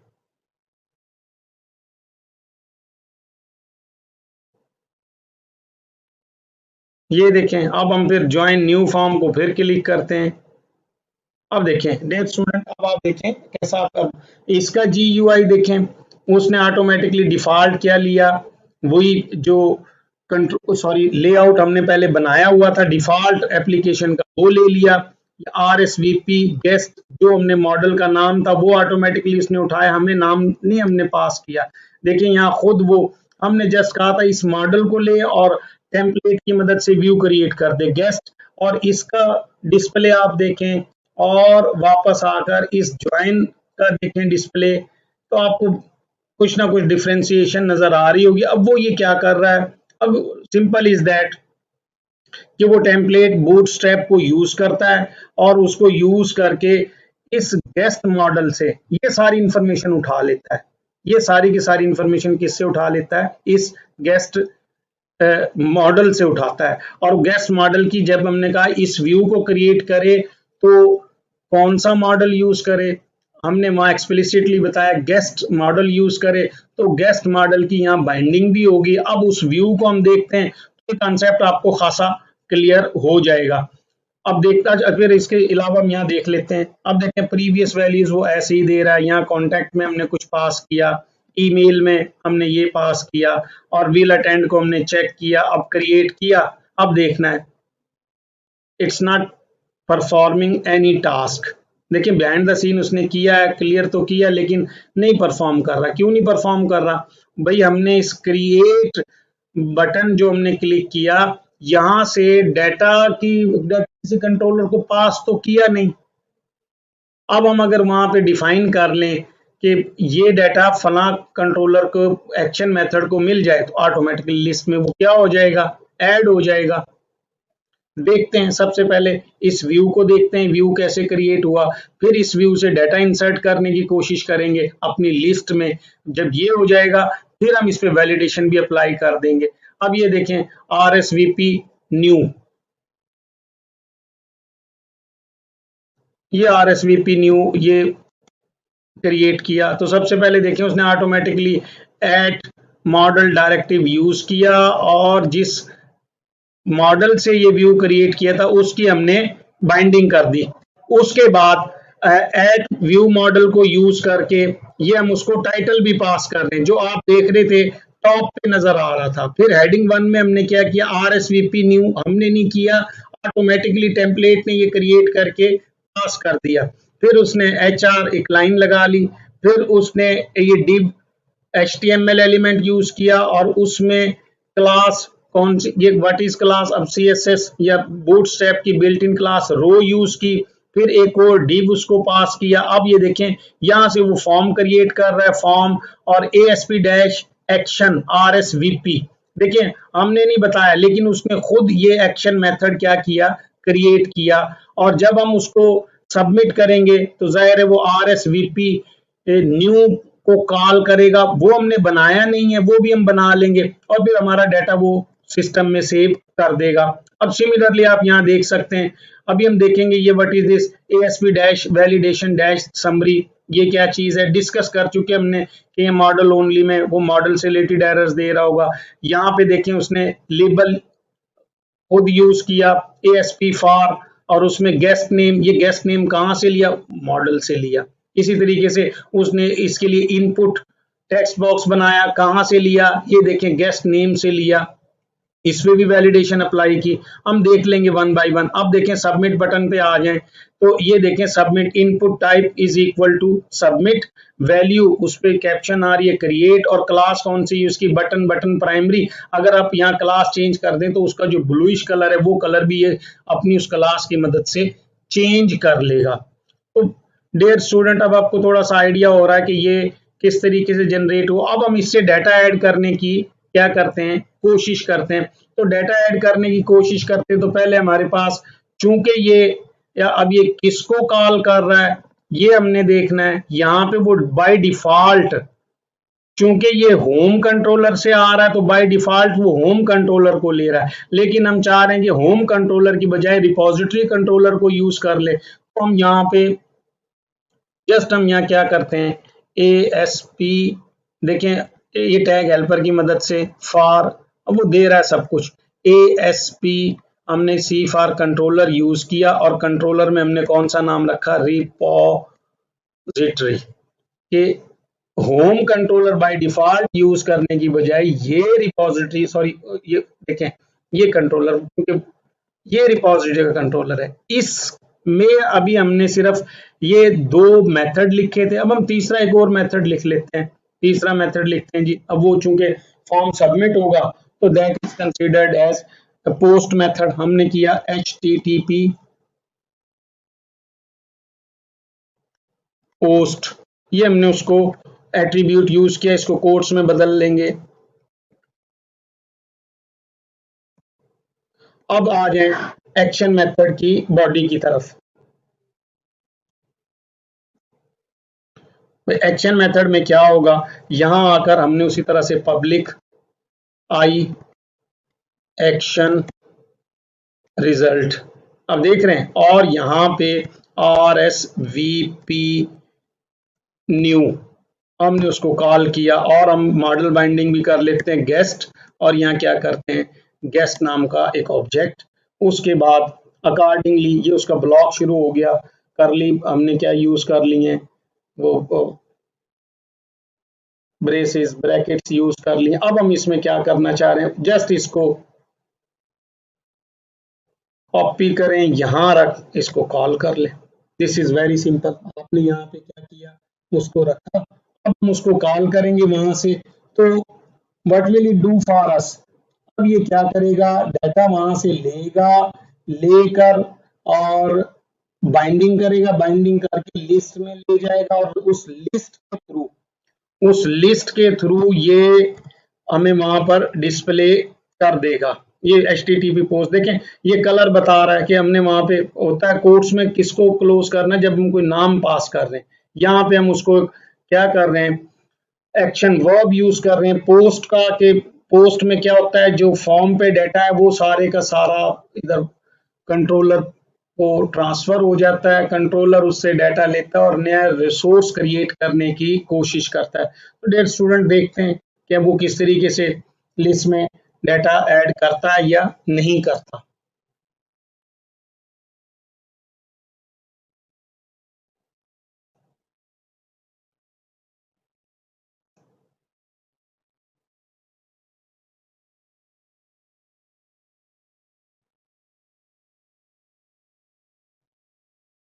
अब देखें ज्वाइन न्यू को हमने क्लिक किया, क्लिक करने के बाद यहाँ पे आरिफ कॉन्टैक्ट हमने कोई पास किया, आरिफ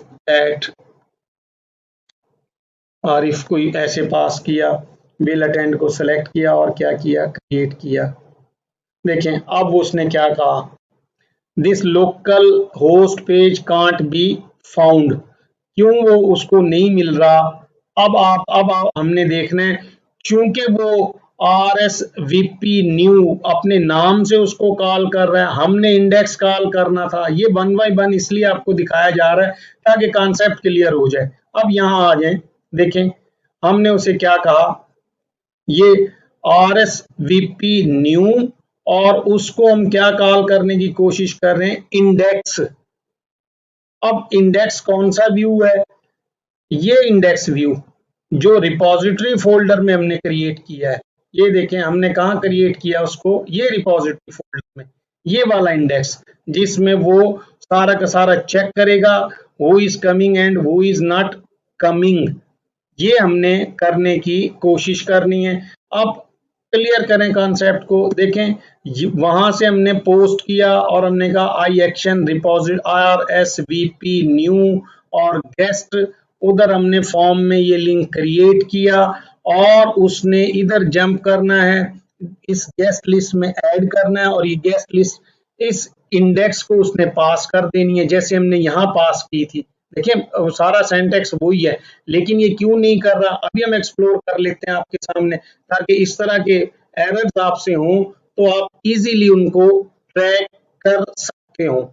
अब देखते हैं कि क्यों हो रहा है, और वही फ्लो वही होगा। सबसे पहले हम अपने उस एक्शन व्यू को चेक करेंगे, उस व्यू में हमने किस चीज को कॉल किया, वो हमें बताएगा जी हमने उस व्यू में यहाँ पे RSVP न्यू को कॉल किया है, सही कॉल हो रहा है या नहीं हो रहा, फिर रिपोजिटरी डॉट ऐड गेस्ट, वो गेस्ट ऐड हो रहा है नहीं हो रहा, और फिर उसके बाद हमने किसको किया, रिटर्न व्यू, और कौन सा व्यू, इंडेक्स, क्योंकि ये कौन से, अब यहाँ देखना है इस वक्त ये कौन से कंट्रोलर पर है, इस वक्त ये रिपोजिटरी कंट्रोलर पर है, तो इंडेक्स भी वो रिपोजिटरी कंट्रोलर में ही ढूंढेगा।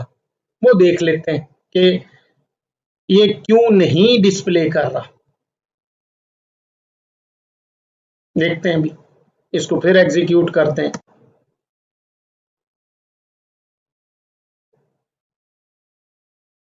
पहले आप एरर पे गौर करेंगे, फिर उसके बाद आप देखेंगे, हाँ ये थोड़ी सी ट्रबल शूटिंग आप सीख करते हैं तो फिर आपके लिए कतन कोई मसला नहीं होगा, आप एक बेहतरीन नेविगेशन क्रिएट कर सकते हैं। ये ज्वाइन न्यू को क्लिक किया, ज्वाइन न्यू को, अब कोई भी हमने यहाँ पे कोई ये अकरम पास कर दिया, पहले से ही जो लिस्ट में ये एड्रेस दिया, ये कोई ईमेल हमने उसको पास कर दिया, विल अटेंड को भी रहने दे, और हम अब देखते हैं क्रिएट।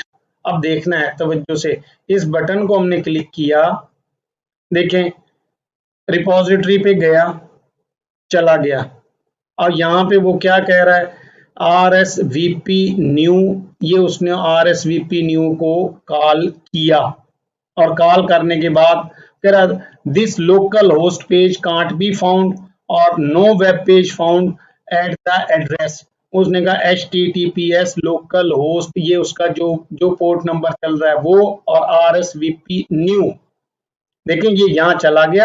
अब ये इसको कॉल करके उसने रिटर्न करना व्यू को, और व्यू क्यों रिटर्न नहीं हो रहा, अभी देख लेते हैं, वापस आते हैं, जरा देखते हैं, लेट्स सी वो रिप्लाइड, देखें वो कॉल नहीं हुआ अभी तक, और उसने टोटल में कोई ऐड नहीं किया, अब ये क्यों निकाल हो रहा, उसे देख लेते हैं।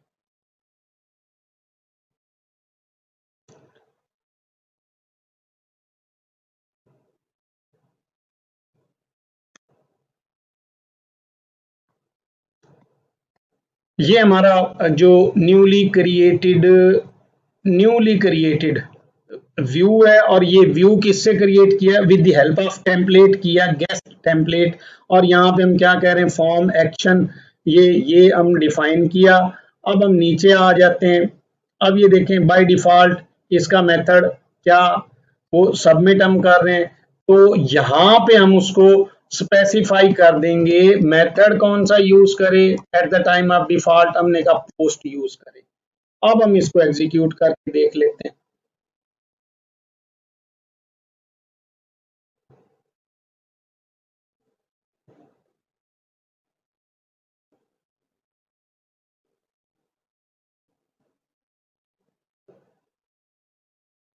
Join new form, entered any name, मैं अपना ही नाम यहाँ पे पास किया, ये ऐसे, ये ईमेल कोई भी हमने यहाँ से उठाया, विल अटेंड, और क्रिएट को क्लिक किया।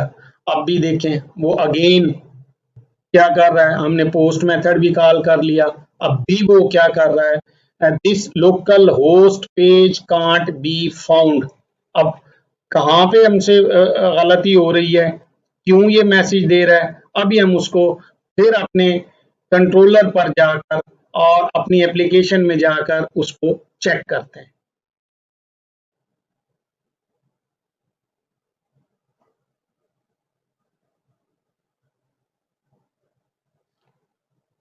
Dear student, let's see where is the error। सबसे पहले हमने देखा form ASP-action is equal to RSVP new, हम अपने देख लेते हैं, और कंट्रोलर रिपोजिटरी। अब आप देखें बगौर, here is the problem, we haven't spelled it out correctly, इसके स्पेलिंग मिस्टेक हो गए कंट्रोलर के नाम के, जिसकी वजह से वो मतलब इसको नहीं लोकेट कर रहा, ढूंढ रहा। हम इसके नाम को स्पेलिंग ठीक कर लेते हैं, POSI, ये देखें, हम अपने कंट्रोलर को भी देख लेते हैं और इसकी स्पेलिंग भी, ये रिपोजिटरी POS, इसको ओपन करके भी देख लेते हैं, ये रिपोजिटरी। अब प्रॉब्लम कहाँ हो रहा है, गलती कहाँ हो गई थी, जब हमने इसे कॉल किया तो यहाँ पे उसके स्पेलिंग में मिस्टेक हो गई थी, उसे चला कर देख लेते हैं। तो इस तरह की एरर्स, बाज़-औक़ात टाइपो एरर्स, और ये कोट्स में है तो वो डिटेक्ट भी नहीं कर पाया। हम बगौर थोड़ा सा यूज़ टू होंगे तो इन एरर से बच सकेंगे। देख लेते हैं अब कैसे ये करता है हमारा नया व्यू और पुराना व्यू। ये देखें, जॉइन न्यू को क्लिक किया, यहाँ पे हम कोई नाम ऐसे ही इमरान कॉन्टैक्ट 1 2 3 4 5 6 और यहाँ पे हमने ऐसे कोई दिया, विल अटेंड किया और क्रिएट के बटन को क्लिक किया। अब देखें, आप देख सकते हैं उसने प्रॉपरली कॉल कर लिया रिपॉजिटरी। उस स्पेलिंग मिस्टेक की वजह से प्रॉब्लम हो रहा था, तो ये दिखाने का यही है कि आप देखते जाएं, तवज्जो से इस पे काम करते जाएं तो वेरी एफिशिएंटली एक आप अच्छी एप्लीकेशन बना सकते हैं। अब देखिए उसने इमरान 1 1 और ये 0 कि will attend 1 will not attend. अब वापस आ जाएं, अब देखें जिससे हम मूव किया था वो पड़ा क्यू के अंदर पेज। अब हमने यहाँ से विल अटेंड को अनचेक कर दिया, इमरान की बजाय जावेद किया और क्रिएट किया। अब देखें उसी तरीके से इमरान जावेद 2 1 1 वो शो कर रहा है कि there are only 2 guest, 1 will attend and 1 will not attend. वापस आ जाएं, फिर देखें, थोड़ा सा प्रैक्टिस करते हैं। अब हमने क्या किया, ये ब्लैंक किया, ये भी हमने क्या किया, सपोज ब्लैंक कर दिया, ये भी हमने ब्लैंक किया। अब हमने इसको क्रिएट को क्लिक किया, देखें लिस्ट में 2 शो कर रहा है लेकिन टोटल गेस्ट 3 है। अब क्या हुआ, वही वो ले गया एम्प्टी इनवैलिड डाटा को उसने जाकर पास किया और एम्प्टी ऑब्जेक्ट लिस्ट में ऐड कर दिया। हम इससे अवॉइड करना चाह रहे, तो जैसे हमने क्लास में डिस्कस किया, अपने लेक्चर में डिस्कस किया, अब हम अपने वैलिडेशन एट्रीब्यूट्स या वैलिडेशन मॉडल वैलिडेटर या annotation attributes, data annotation attribute use करके इससे बचने की कोशिश करते हैं। तो हमें क्या करना होगा, अब देखें हम अपने उस मॉडल को जिस पे हम वैलिडेशन अप्लाई करना चाहते हैं उसको यहाँ पे ओपन करेंगे। अब देखें यहाँ पे पब्लिक स्ट्रिंग गेस्ट नेम और गेट्स, ये प्रॉपर्टी हम चाह रहे हैं ये प्रॉपर्टी एम्प्टी ना हो, ये प्रॉपर्टी रिक्वायर्ड हो। जस्ट हमने क्या करना है, data annotation required QUIRED spelling देख लेंगे, रिक्वायर्ड को हमने ऐड करना है। अब देखें उसने हाईलाइट किया हुआ रिक्वायर्ड को, स्क्विगल आ गया, अंडरलाइन। अब वो क्या कह रहा है, the type or name space name required attribute could not be found, are you missing a using directive or an assembly reference. उसने कहा कि आप कोई जिस नेम स्पेस में ये डेटा एनोटेशन एग्जिस्ट करती है उसको मिस कर रहे हैं, तो ये हमें हेल्प दे रहा। आप देख सकते हैं show potential fixes, alt plus enter और कंट्रोल प्लस करें तो ये हमें इसकी हेल्प जो पॉसिबल होगी वो दिखाएगा इंटेलिजेंस पॉइंट। मैंने कहा यार अब इसको हम कहते हैं दिखाएं क्या करना है। अब देखें उसने कहा या तो आप ऊपर using system dot component model dot data annotation use कर लें या फिर पूरे का पूरा नेम क्वालिफाइड कर दें। हमने कहा इसको ऐड कर लें। अब देखें इसको क्लिक करेंगे, ऑटोमेटिकली ऊपर स्टार्ट में उसने ये डेटा एनोटेशन कि नेम स्पेस ऐड कर ली और एरर भी खत्म हो गया। अब हम फिर अपनी एप्लीकेशन को चलाकर देखते हैं। अब हम ये देखते हैं कि ये एप्लीकेशन मॉडल वैलिडेट होगा नहीं होगा।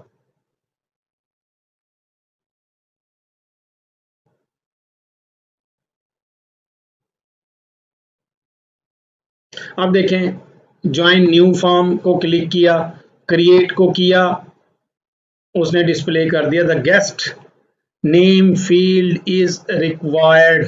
देखिए हमने वहां सिर्फ और सिर्फ उसको सेट किया, सिर्फ और सिर्फ उसको क्या किया, सेट किया, और उसने ऑटोमेटिकली क्लाइंट साइड वैलिडेशन भी अप्लाई कर रहा है और वो सर्वर साइड भी। अभी हम देख लेंगे किस तरह से कर रहा है। देखिए अब हम कितना ही नीचे हर फील्ड में डाटा पास कर दें, हमने यहाँ भी कुछ किया, यहाँ हमने ये URL भी दिया, इसको भी चेक किया और हमने कहा क्रिएट।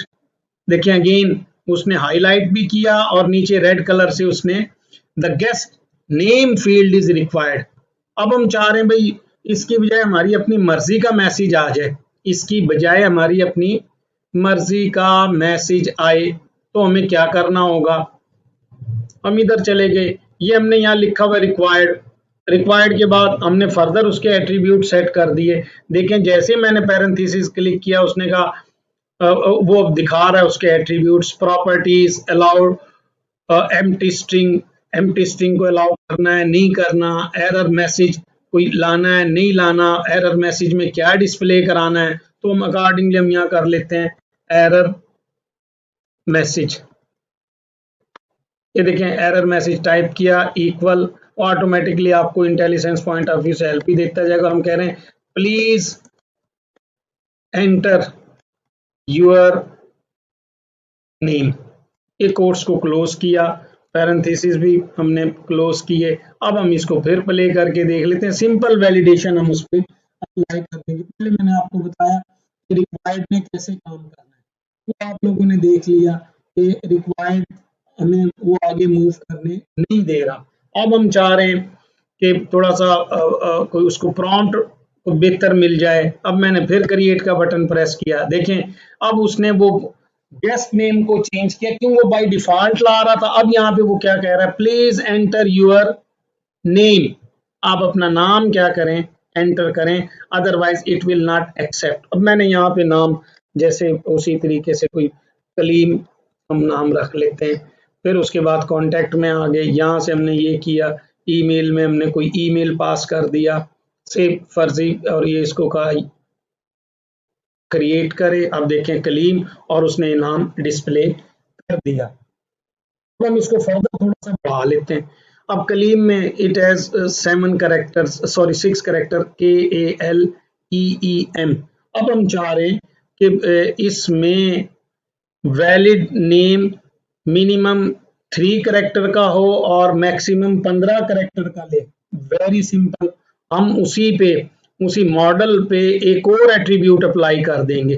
वो एट्रीब्यूट आप देखें हमने डिस्कस किए बहुत सारे, और इसके नाम से हमें पता लग जाता है। हमने लिखा स्ट्रिंग लेंथ, देखिए यहाँ स्पेसिफाई करें स्ट्रिंग लेंथ क्या होनी चाहिए।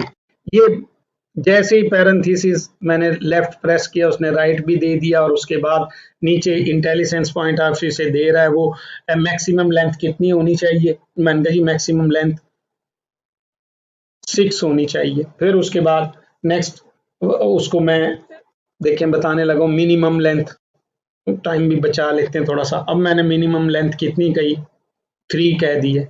उसके बाद मैं यहाँ पे प्रॉम्प्ट क्या डिस्प्ले कराना चाह रहा हूँ, एरर मैसेज। उसी तरीके से जैसे ऊपर किया, कोट्स शुरू किए और हमने कहा name length must B between 3 and 6 characters,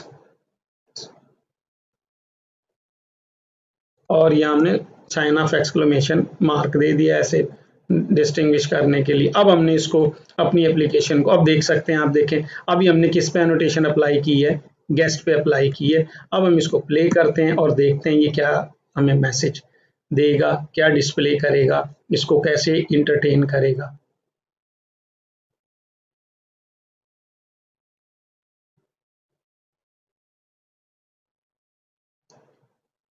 अभी आपने तवज्जो से आउटपुट ज्वाइन न्यू को क्लिक किया, उसके बाद क्रिएट का बटन प्रेस किया। देखें वो क्या कह रहा है, simple please enter your name. दूसरा मैसेज इसलिए नहीं दे रहा कि अभी वो उसको हम नहीं दिए, हमने यहाँ 2 कैरेक्टर पास कर देते हैं AB, और हमने क्रिएट का बटन प्रेस किया। देखें as I click name length must be between 3 and 6 characters. और ये वो क्लाइंट साइड भी अभी चेक कर लेंगे किस तरह से वैलिडेट कर रहा है, सर्वर साइड किस तरह से कर रहा है। अभी हमने सर्वर साइड पे तो उसको स्पेसिफाई भी करना है, बताना भी है। हम यहाँ दोनों अप्लाई कर रहे हैं कि मॉडल को कैसे वैलिडेट करना है। अब देखें यहाँ में हमने सिर्फ क्या किया, AB। अच्छा अब हम इसको क्या कर लेते हैं, से हमने कहा अली। अब जैसे अली किया और हमने क्रिएट प्रेस किया, देखें वो आ गया। क्यों, it lies between the range 3 and 6। Next यहाँ पे हम कोई और नाम जिसमें मोर देन 6 कैरेक्टर्स हों हम उसको पास करने की कोशिश करते हैं। अब कोई नाम जैसे जिसमें मोर देन 6 कैरेक्टर्स आ जाएं, तो वो नाम हम यहाँ पे क्या करते हैं, लिखेंगे। जैसे हमने कहा काशिफ,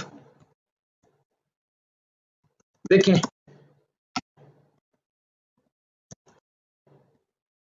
वो आगे नहीं मूव कर रहा। वाई इट्स नॉट मूविंग, कि हमने उसको लिमिट फिक्स की हुई है। एक दफा हमने वैलिडेशन अप्लाई की और उसने देखें किस तरीके से इसको काबू कर लिया। डियर स्टूडेंट्स, अब आप समझ चुके हैं आपने इसको किस तरह से एक्ट करना है। वो स्पेस भी नहीं प्रेस करने देगा, इतना इंटेलिजेंट सिस्टम हो गया यहाँ पे।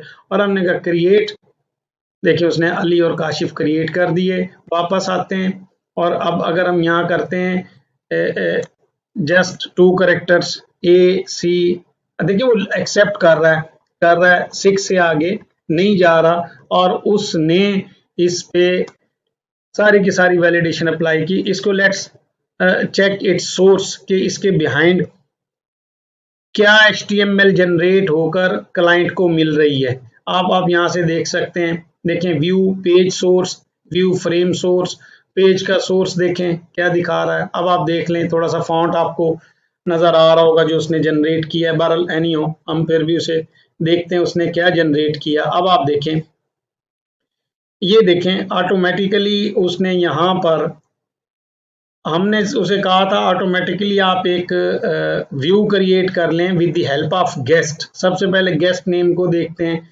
ये guest name as it is आ गया। फिर इनपुट आया, इनपुट में देखें उसने बताना शुरू किया type is equal to text data dash val is equal to true data dash val dash length is equal to name length. देखिए उसने कहा name length must be this and this. अब ये कहाँ से लाया, यहाँ तो हमने स्पेसिफाई किया ही नहीं है।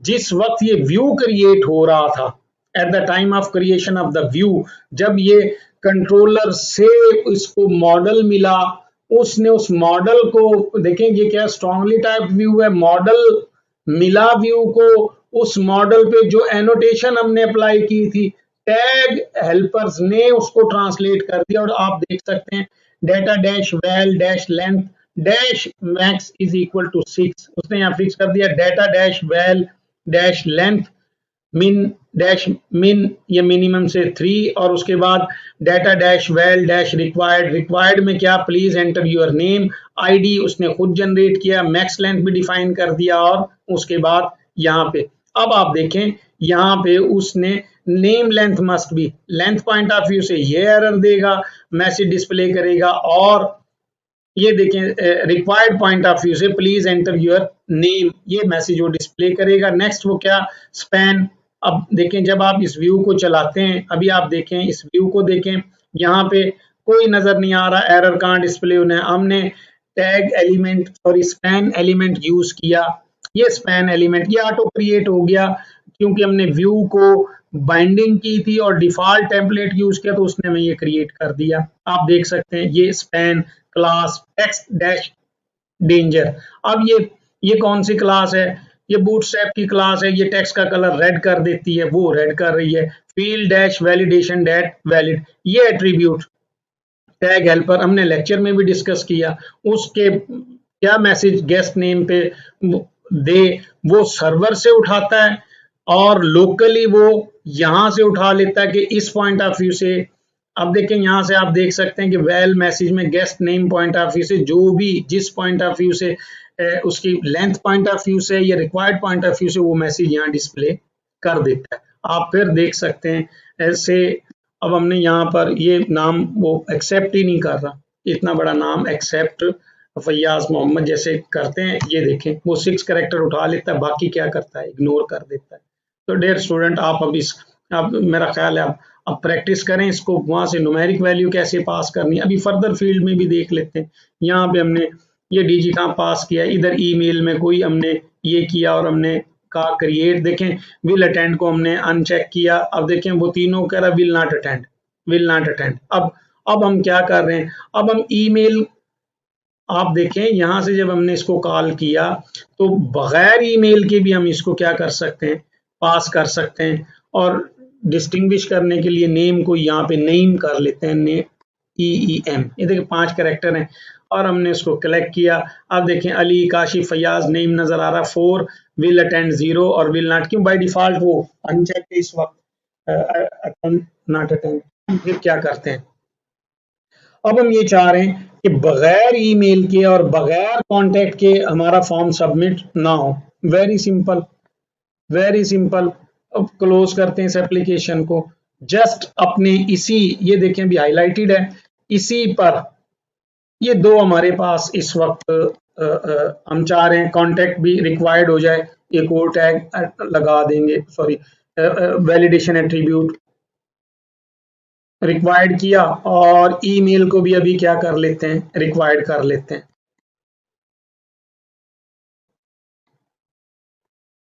ये रिक्वायर्ड। अब हम इसको प्ले करने की, अगेन प्ले करते हैं, देखते हैं अभी क्या डिस्प्ले करेगा हमें।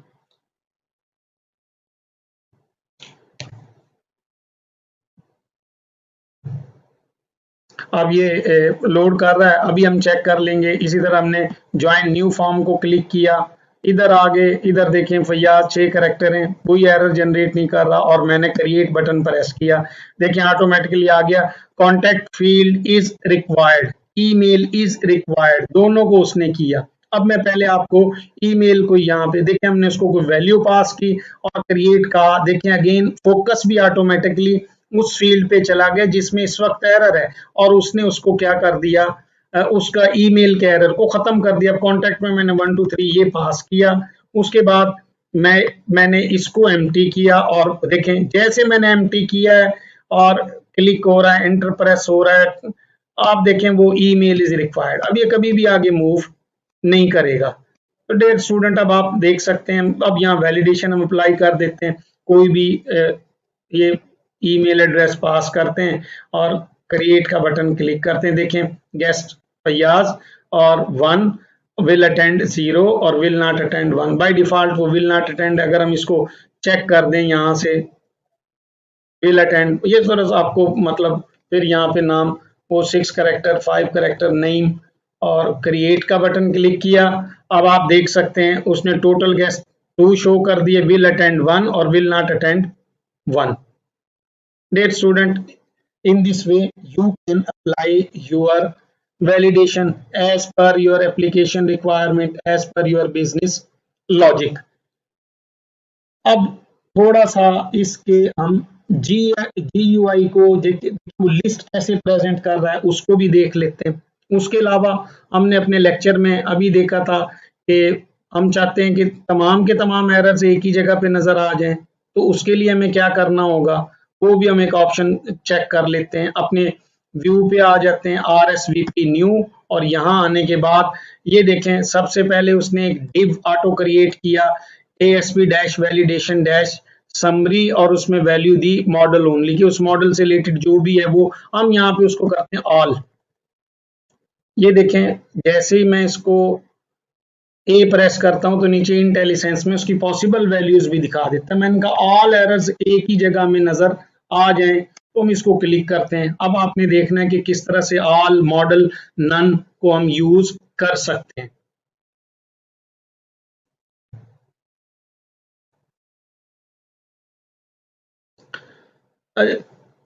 आई क्लिक ज्वाइन न्यू, अब देखिए मैंने एम्प्टी पे ही इसको क्रिएट करने की कोशिश की। अब आप देख सकते हैं इंडिविजुअल भी मैसेजेस आ रहे हैं, और टॉप पे भी वो क्या कर रहा है, please enter your name, the required field, the contact field is required, the email field is required. ये ऑटो जनरेटेड नीचे वाले, ऊपर तो हमने चेंज किया था। अब मैं यहाँ नाम में उसी तरह से काशिफ खालिद हम कर देते हैं, और फिर हम इसको क्रिएट के बटन को फिर प्रेस करते हैं। ये देखें अब क्या करता है वो, उसने मैसेज भी 2 कर दिए, एक क्योंकि सेटिस्फाई हो गया। Most of the time there may be more than 3 4 5 6 7 and 20 input fields on your form, तो आप चाहते हैं एक जगह पे नजर आ जाएं, आप उसको प्रॉपर प्लेसिंग करके, ये वाइट स्पेस है, इट्स अप टू यू, आप यहाँ कैसे डिस्प्ले कराना चाहते हैं। आपको मेरा ख्याल है कुछ ना कुछ आइडिया हो गया होगा। अब हम इसको कर देते हैं यहाँ पे, जैसे सपोज हमने कहा 1 2 3 4 5 6, और फिर हमने क्रिएट करने की कोशिश की। देखें वो बताता जा रहा है सिर्फ एक फील्ड रिक्वायर्ड, और नीचे उसने हाईलाइट भी किया और उस पर वेट भी कर रहा है। यहाँ हम कोई वो दे देते हैं ईमेल एड्रेस, और इसको हम क्रिएट करते हैं। अब आप देख सकते हैं उसने क्रिएट कर दिया।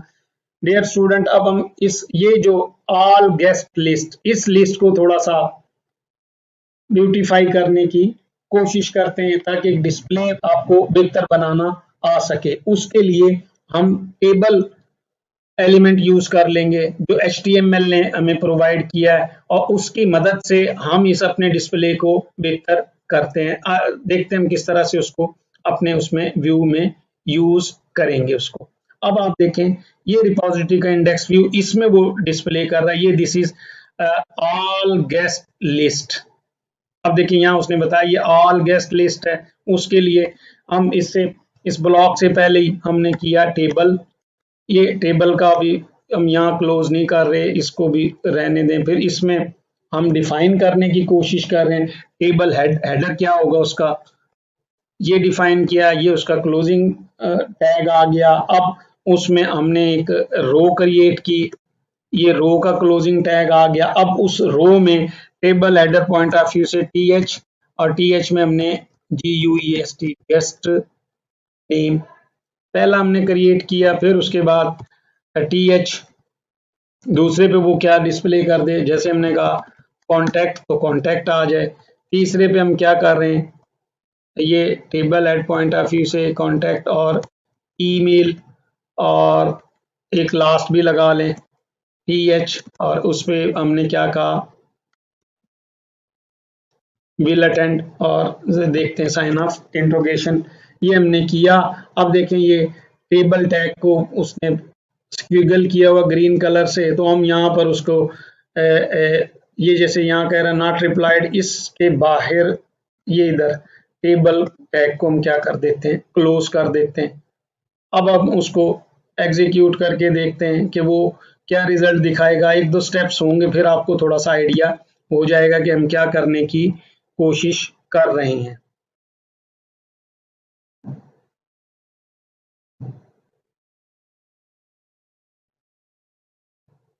ये देखें अभी हम जस्ट लेट्स सी वो रिप्लाइड, देखें total guest, will attend, will not attend, all guest list empty, वो यहाँ पे शो कर रहा है। अब हमें देखना है यार वो टेबल हेडर आ रहा है नहीं आ रहा, क्या हो रहा है, वो उसको क्यों नहीं लेकर आया। हमने कहा क्रिएट करें, अब देखें वो वैलिडेशन अप्लाई हुई है, तो पहले हम इसको वैलिडेट करेंगे। वैलिडेट करने के लिए वो हमने वो एक नाम यहाँ से लिया, इसी तरह से कोई नंबर उठा लिया, ईमेल को डिफॉल्ट लिया, और ये हमने देखें टैब प्रेस किया तो विल अटेंड, इसको क्लिक किया, और उसके बाद हमने क्या किया क्रिएट।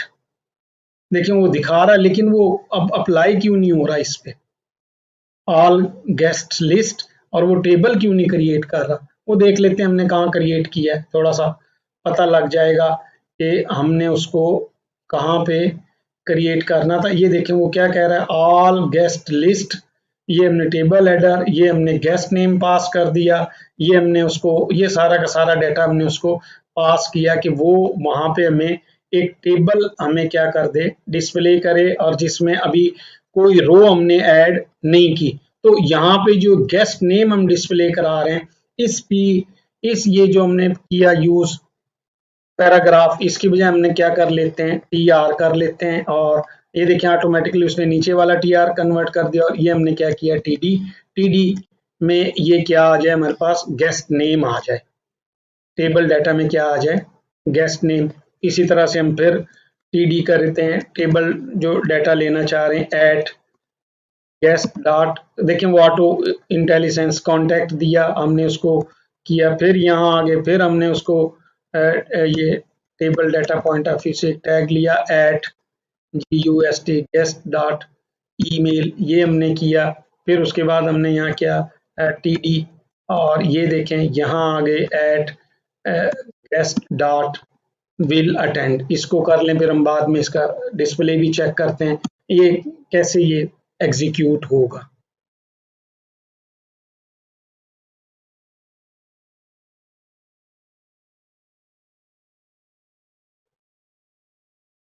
अभी देखें लेट्स सी वो रिप्लाइड, वो बता रहा है, आप ये देख सकते हैं guest name contact email will attend. अब ये ऊपर की बजाय नीचे ला रहा, चेक करते हैं ये क्यों, इसको डिस्प्ले को उसने क्रिएट कर दिया है लेकिन ये नीचे क्रिएट कर रहा है। हम चाह रहे हैं कि ये ऑल गेस्ट लिस्ट के साथ ये क्रिएट हो, कर लेते हैं, doesn't matter. I join new form, यहाँ आगे उसी तरीके से ये हमने सेलेक्ट किया, ये सिलेक्ट किया और ये यहाँ से ये ईमेल दिया, विल अटेंड को चेक किया और हमने कहा क्रिएट।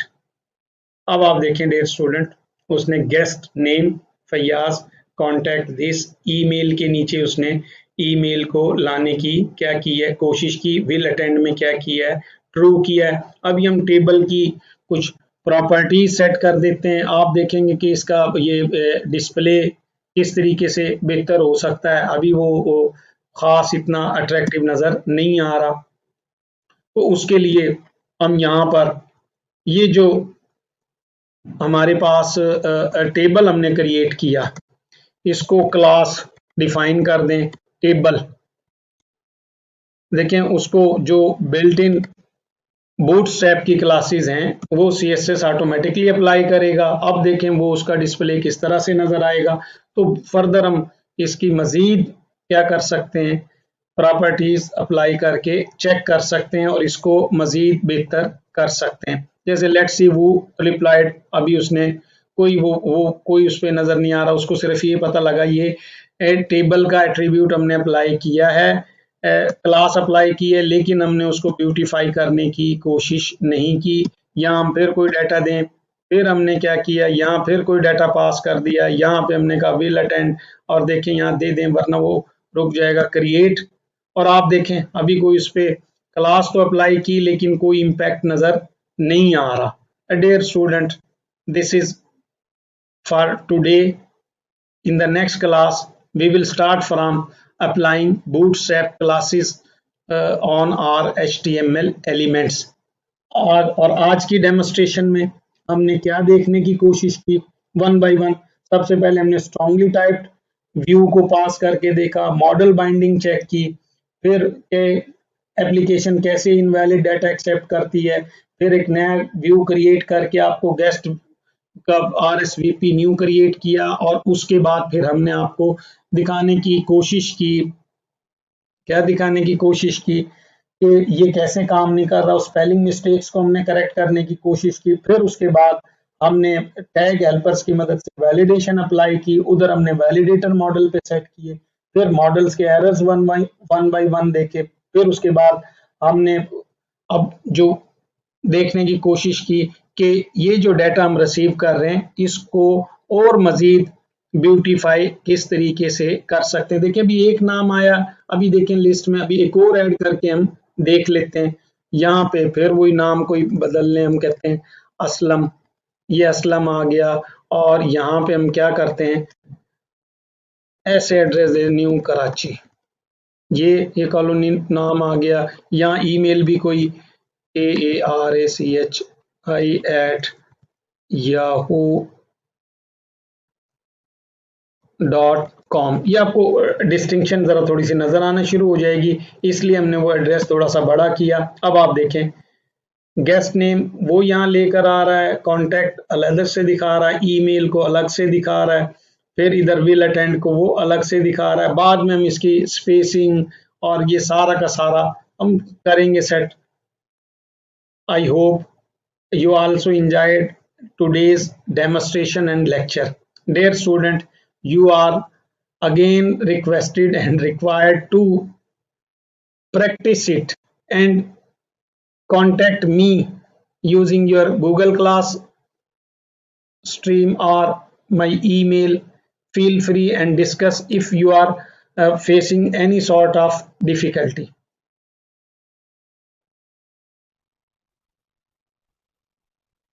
Thank you.